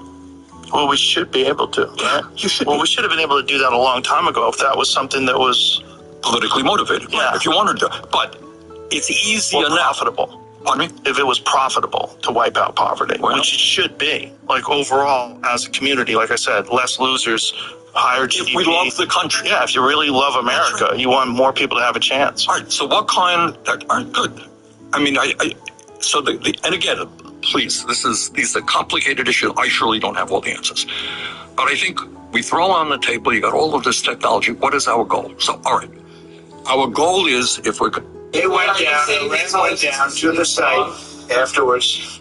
They said it's so devastating, and they settled when they saw what we did to it. And frankly, if we didn't do that, they would have had a lot of ammunition to keep going. They wouldn't have settled. Somebody brought that up, and 2 Iranians went down to see it, and they called back, and they said, this place is gone. So it's just fake news by CNN, which has got no ratings. It's a failed network. Anybody here from CNN, by the way? Because you're a really disgraceful network. MSNBC, I think, is actually worse. But they're all pretty bad. The news is good, Katie, I'll tell you. But this is you know what Marco reminded me? She did such a nice job there. It was 9 years ago I had to debate this guy. It was not easy. I think you even got better. When you were into your little thing, I said, this is when I had to debate this guy. You think it's easy? It's not easy.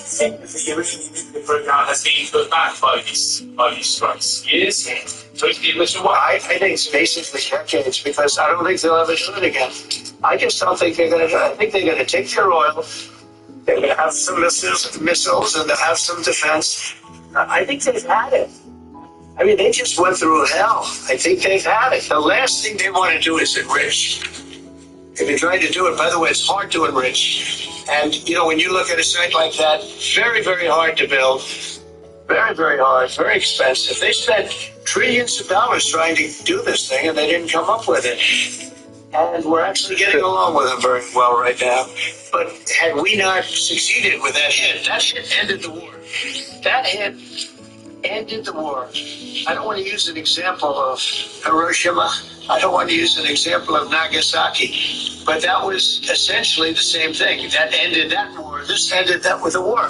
If we didn't take that out, they'd be fighting right now. Mr. President? Yeah. If the Iranians should be held, would the United States... If they rebel? Would the United States strike again? You have to worry about that. It's gone for years. Very tough to rebuild because the whole thing has collapsed. In other words, inside, it's all collapsed. Nobody can get in to see it because it's collapsed. You can't go in to see a room that has, 10 million tons of rock in it. And the tunnels are totally collapsed. Well, they've already looked at the tunnels. This was an unbelievable hit by genius pilots and genius people in the military who they're not being given credit for. I built a treehouse, and the government didn't like it, so they thought they could stop me by illegally cutting my power. So I got solar panels and got back to work. I converted this 100-year-old farm well into a solar-powered off-grid watering system, and it works like a charm. Almost. The sun hits these 2 solar panels and charges these 2 batteries, and those power a pump way down in this well, which fills this old 53-gallon whiskey barrel. And when it fills up to this pipe, this switch tells the pump to cut off. There's a secondary high-pressure pump under the barrel, which will push water to wherever I need it. The current problem I'm running into is that since the inside of the whiskey barrel was charred, the little flakes keep getting into the exit pipe and restricting water flow. That and the water tastes like whiskey. And there were many questions saying, why don't you put the whiskey barrel on top of the treehouse roof and let gravity do the rest? Water weighs over 8 pounds a gallon, and weight is a constant consideration in a treehouse. So putting all of that weight on top of the treehouse roof is probably not the best move. Plus, it would still have to be pumped all the way up there. That system I just showed you, it's not even for the treehouse. It's actually for the off-grid garden, where we will source all of our food for the year and store in an off-grid underground bunker. This well is deeper and higher pressure, and it's going to supply the treehouse fully off solar. So that's the plan, but just in case that doesn't work, wait till you guys see my sick new Komatsu dozer I just picked up. Stay tuned, hit that follow.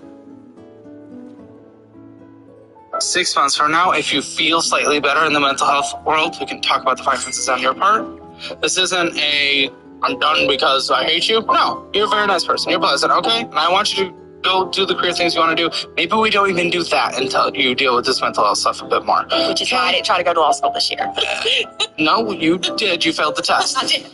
So technically there's no fail, but yeah, I did not great. So your Hammer financial score last time was 0. It's 0 new. We will have a more in-depth talk about your finances when you're ready. I mean, I can't offer that mental health part, but it shows that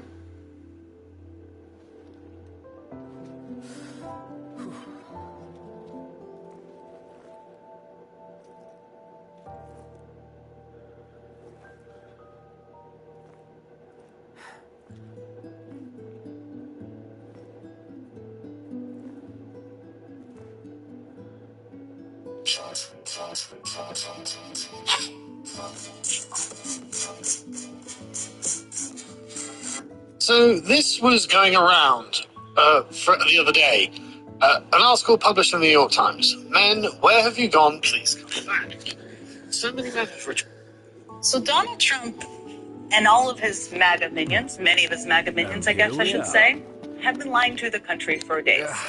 They have lied to all of us over and over and over again.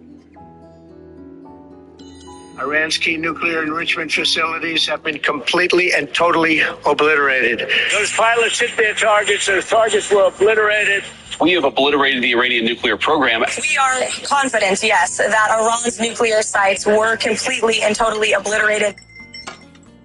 Iran's nuclear program has been completely and totally obliterated. I feel like maybe they had a note card that said obliterated on it and they gave it to all those people and made them say it. Who knows? But that was the message from the Trump administration since Saturday night. Clearly, that's what they kept saying over and over and over again. Even, by the way, as top members of the military, including high-ranking people within this administration, were saying it was too early to make an assessment. Because it is too early to make, was too early to make an assessment. And now here are the headlines from this afternoon. Here's one from CNN. Early U.S. intel assessments suggest strikes on Iran did not destroy nuclear sites. From the New York Times, strikes set back Iran's nuclear program by only a few months, U.S. report says. That's according to an initial classified intelligence assessment, which reported... But if we move under cover of night, we might be able to infiltrate the base unnoticed.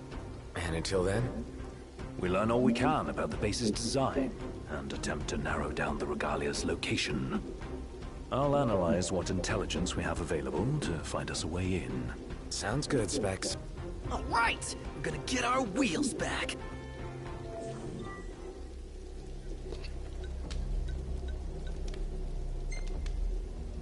Begin the operation?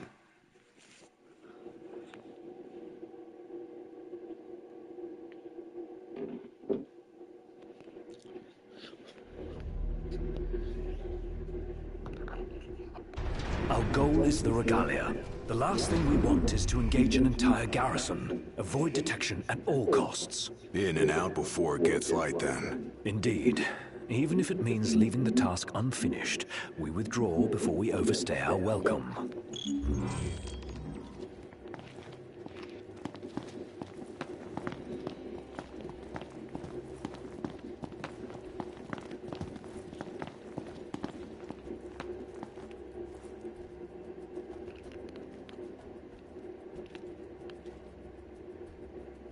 Together on my signal. Until then, hold position. 3, 2, 1.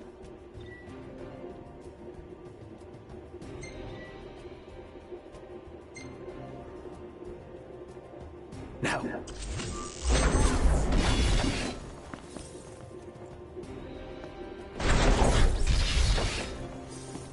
All right. Not bad. Might still be hope for you.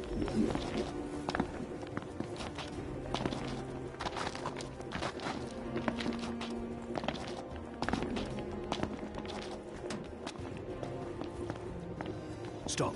What? Searchlights. We're clear. Tread warily. All right.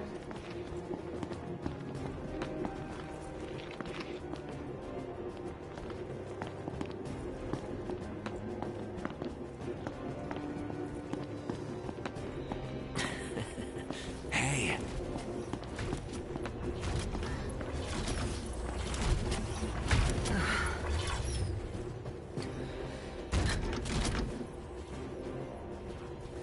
Take cover.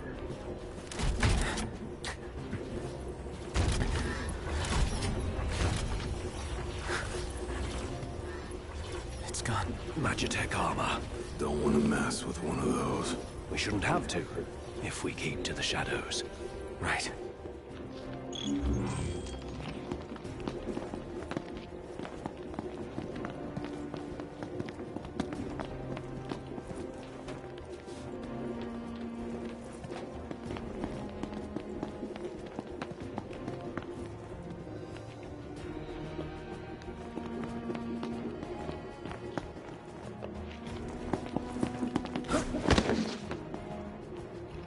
Target the blind spot. One hit, one kill.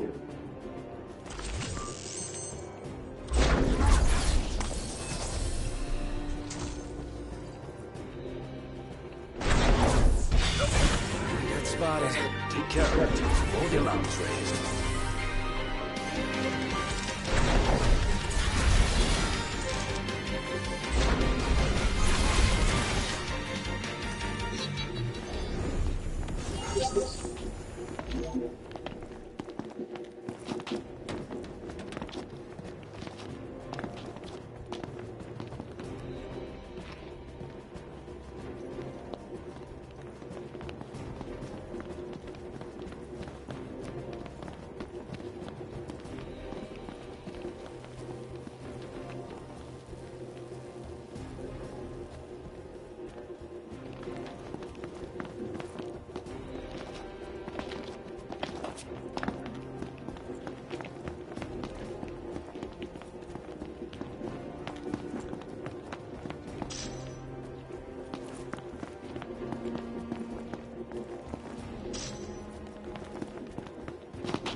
This what's powering the base?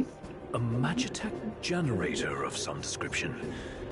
It would explain why the troopers in the vicinity are uncommonly strong. I say we wreck it. Spare us the sneaking around. The risk is too great. Finding the regalia comes first, not a sound. You'll alert the enemy. Got it.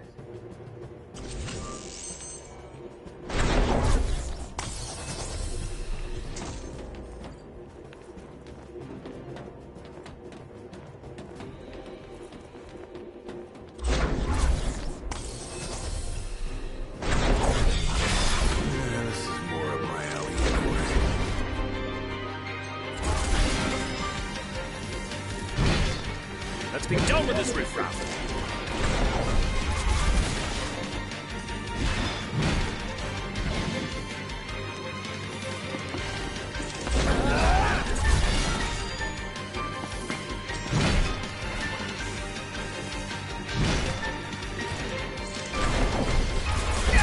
Not the time for horseplay! Didn't mean to do that.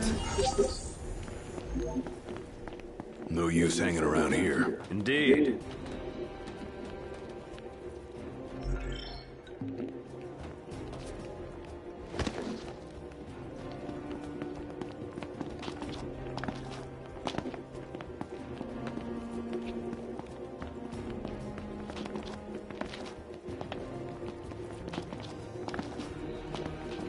I need my flashlight on. When do we got our flashlight on?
There's the old girl. She's a real sight for sore eyes. And none the worse for her time in Imperial hands. What have we here? Change of plans. Our new objective is to clear the path for the Regalia.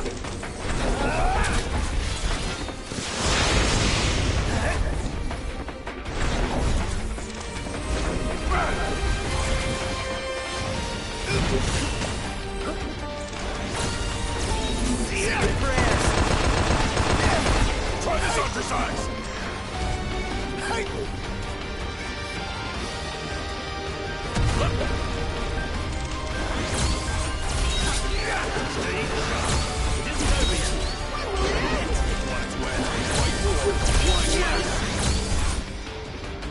Blow up the energy tanks. They'll take out the enemies nearby. Let them do the work for us.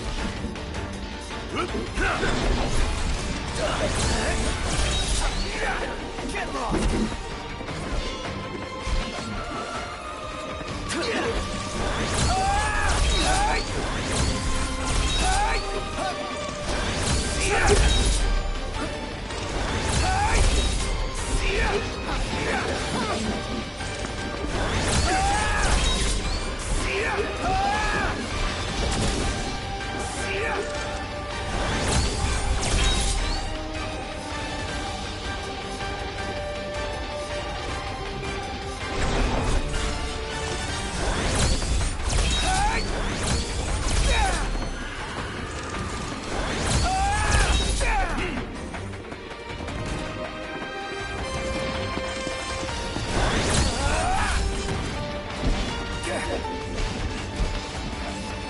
We'll take out the generator and all enemies in the area. Locked. Focus your efforts on the generator. There's a chance doing so will weaken the MTs. No more stealth. Our cover's blown. Go to town. Yes, sir!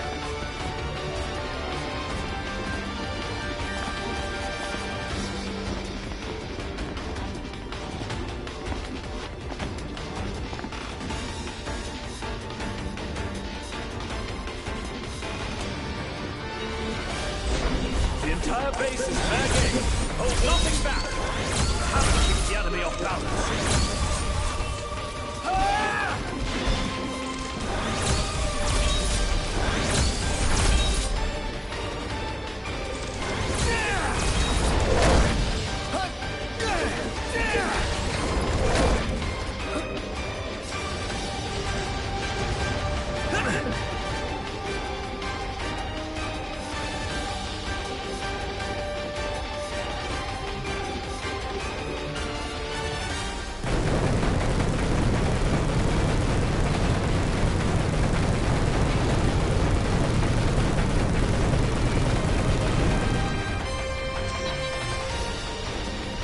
Onward. Yep.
field is down. Now's our chance. Come on.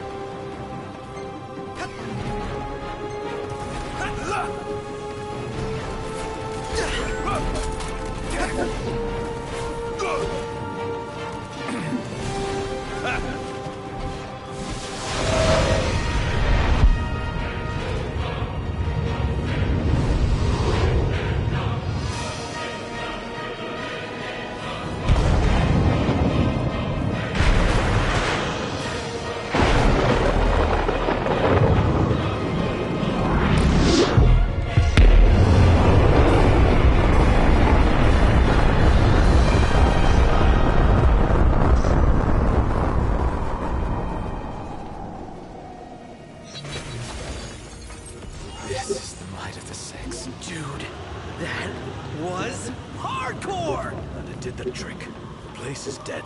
Rest in pieces. Come on. Let's grab the regalia and split.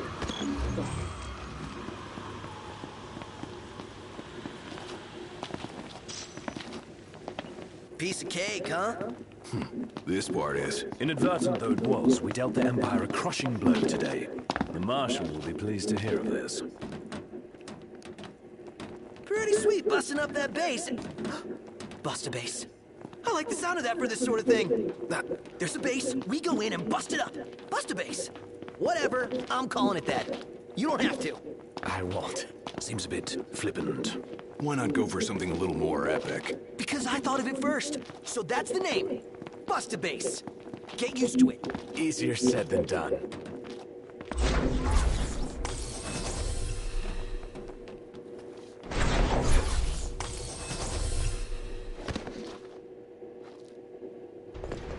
Yosu. Sup? Guys? What game is this? Long has it been, Noctis? Ravis. You received the storm's blessing, and yet you know nothing of the consequences. Watch it. Be still, all of you. Not good. Heir to a crown befitting no other. Witness his splendor and glory. All hail the chosen king. Awful high and mighty for an Imperial rat, serving the enemy to hunt down Luna. I do not serve, I command. The king's sworn shield. You better believe it. A weak shield protects naught.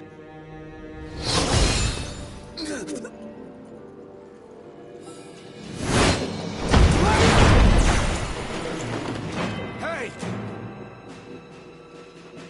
Wanna go? Let's do it. Should the chosen fall, that too is fate. I'd say that's far enough. A hand, Highness. Not from you. Oh, but I'm here to help. And how is that? By taking the army away. You expect us to believe that? When next we meet, it'll be across the seas.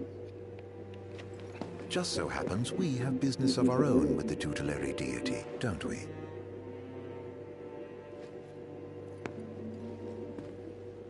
Fare thee well, your majesty. And safe travels. You guys know that guy? Ravis Nox Fleuret, first son of Tenebrae, and elder brother to Lady Luna Freya.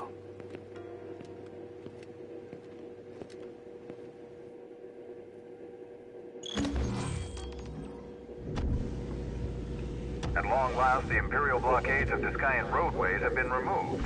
The Imperial Army has also demolished all related facilities erected around the region. The Provisional Government of Insomnia anticipates increased traffic congestion along most local highways, and encourages all citizens to refrain from any unnecessary travel for the time being. So help me figure this out. That was Luna's brother? The High Commander himself. Wartime makes for quick promotions. Even a son of Tenebrae can rise to the top. But why would he want to... their army? Who cares? Certainly formidable enough on his own. If Ravis wants power, I'll give him a taste.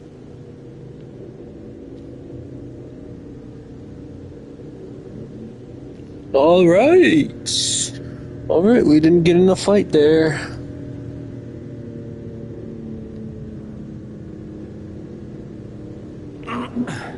Let's park. Everybody out. Aye, aye. Oh, we're parking on this side of the road. Should be a nice change of pace.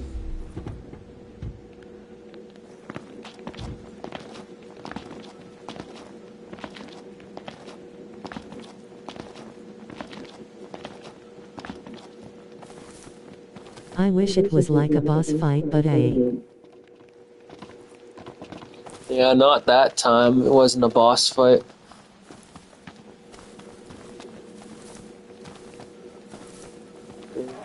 I'm going all out. Just don't get too carried away. You're right, Doc. Hey! They have no idea what they're up against. Said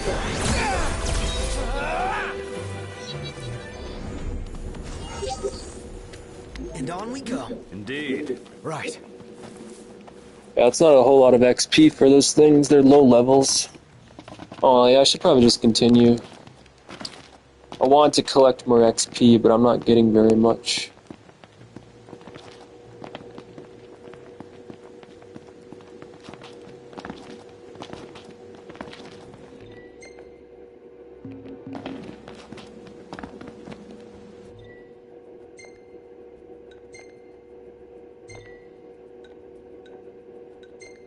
We can just fast travel there.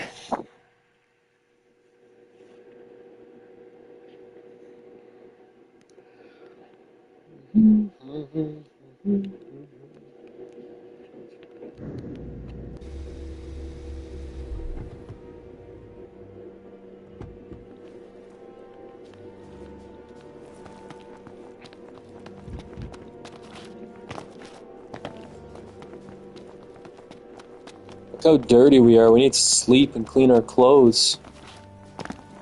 Wow.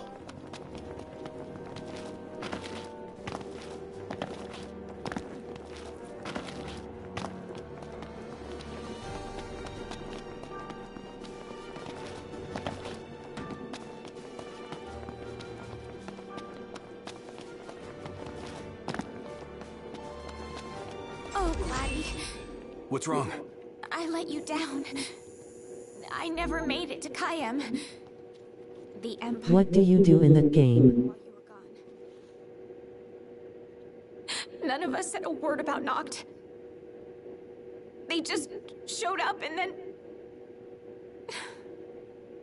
Poor Jared.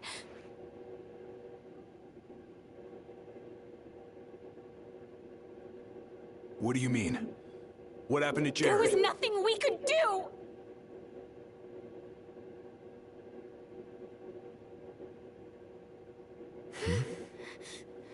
They killed the old man.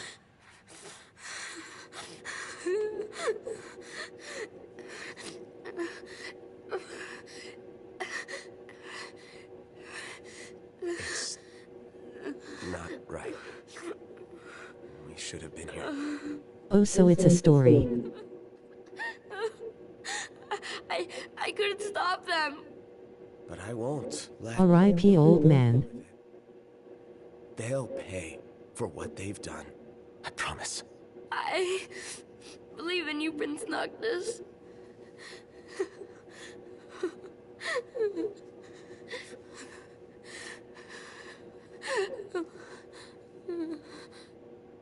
I'm taking Talcott. And we're going to Kayam.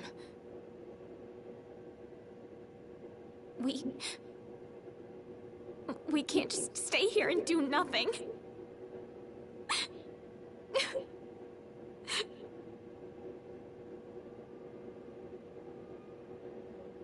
I understand.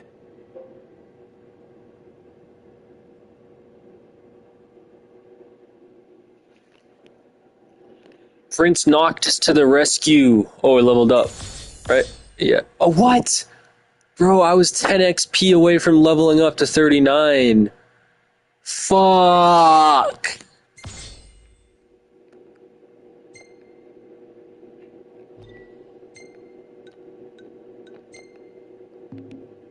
I want to save some of these photos. You can only save 200 photos, though. Gotta delete some.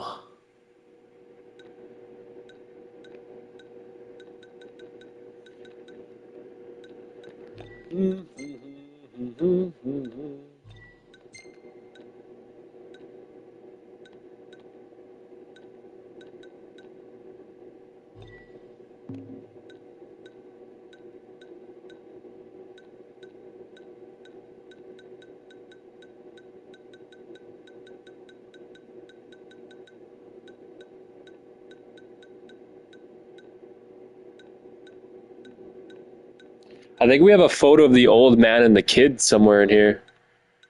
Before the old man was killed by the Imperial Army.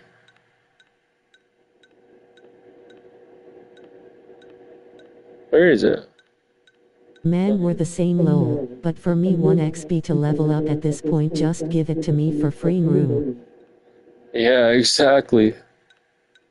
1 XP. I guess I didn't save the photo of the kid and the old man. The old man's dead. He dead.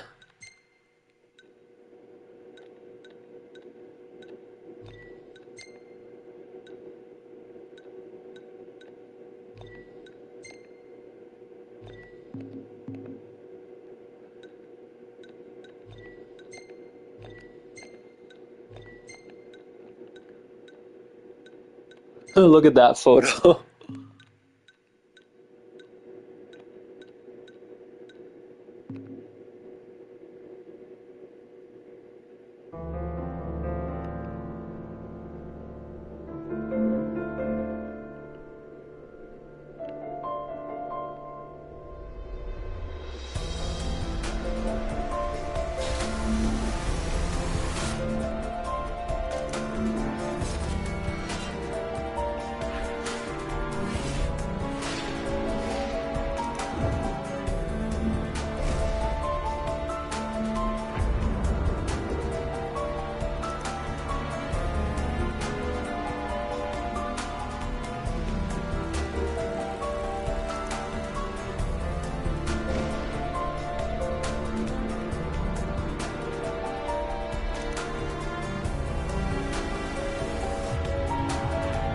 Also, what's the name of the game?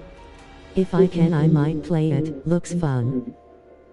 Final Fantasy 15, it's a 10-year-old game. You should know it by now, dog, if you're a real gamer.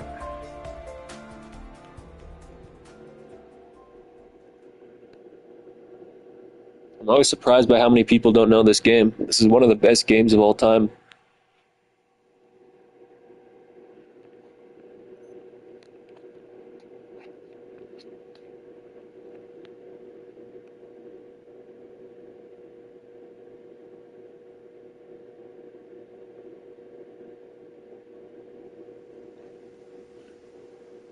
I can't let her go it alone after everything that went down. It'll be a squeeze in the car, but just for a while. Shall we then? Yeah, I don't want to keep Sid and Cindy waiting. They're fixing up the boat as we speak. We ought to thank them. How should I know? I was like 3 years old when it released. Oh, you're too young. You should be playing this game then. You're too young.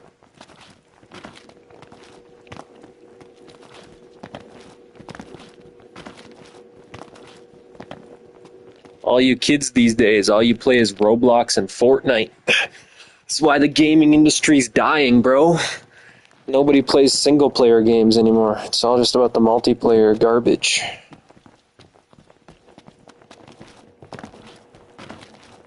Filled her up for you. Thanks. Nice.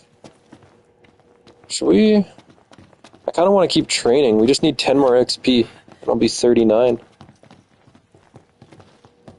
Oh well, let's go. Get in the regalia.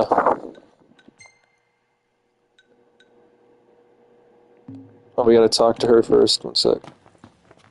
Ready to roll? Once you proceed, you'll be unable to return for some time. Are you certain you wish to continue? Yeah, let's do get it. this show on the road. Yeah. Morning. Who's ready to kick some ass?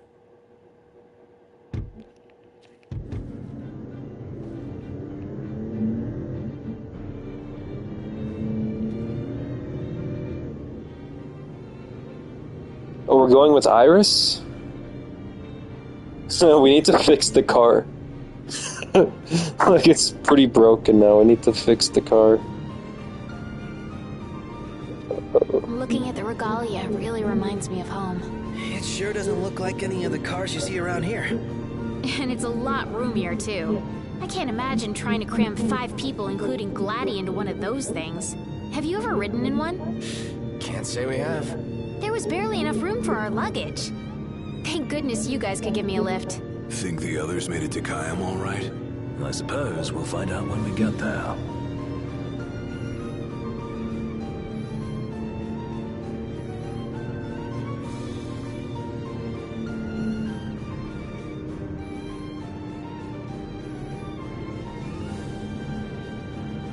It's a pretty long drive. I think we take a stop along the way, though. We gotta get one of the royal arms, pretty sure. Whoa, Rock of Ravito. I'm like 90% sure. Not 100. You almost know your stuff. All thanks to Jared. He's dead. He's dead now. Oh, there's a parking spot. We can't get out here, though.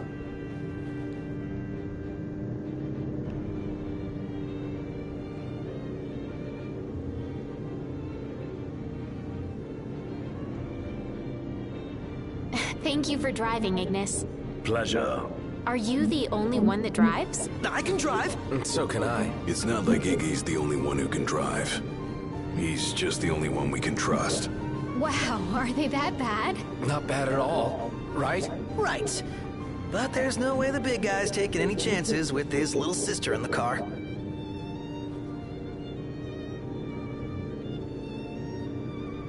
No no no no no no no no no no no no. The music in this game is so good too. I'm okay. You are sandwiched in back there. Have Prompto suffer instead. Really, it's fine. No suffering here. If you say so. Yay FR.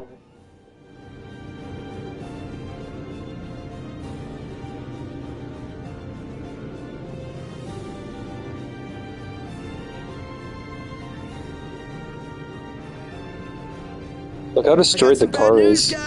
Oh, great. Uh-oh. Another floating fortress. Let's pull over. Knocked. Relax. We've got this. I played this game like 5 or 6 times before, but I forget. Do we take that thing down?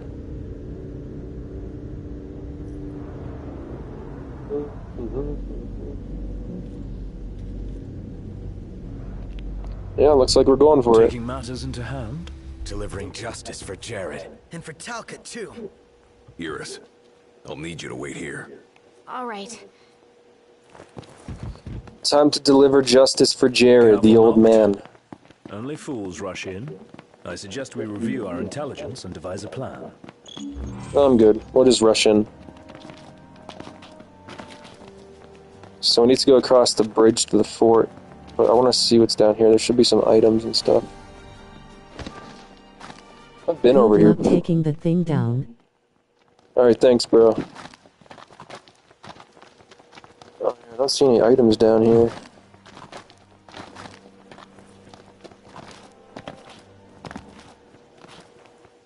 Surprised to See some crabs over there, some giant crabs. Land unconquered. Those aren't conquering numbers. Likely building a supply line it would behoove us to cut.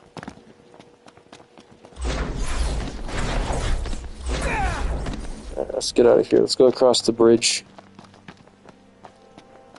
Oh, looks the same as before. Looks can be deceiving. We beat them once. They won't make it easy this time. And neither will we.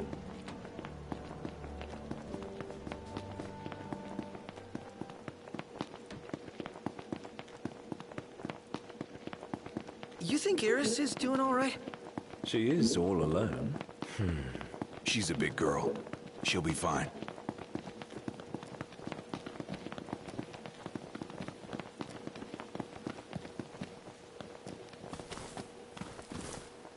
Iris isn't exactly a bring-em-on backstreet brawler, is she? Well, she's tough, but I'd feel better if we got this over with and got back on the road.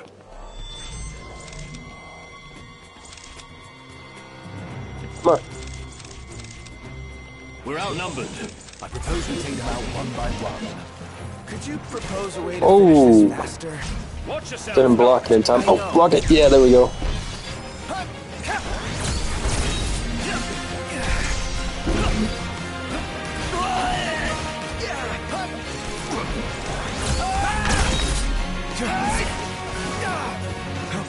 You ready?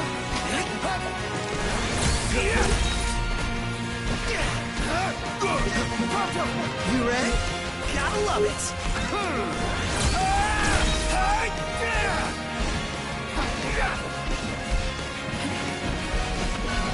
Outstanding. Yep. We all good? Better than good. Good to go. Nice.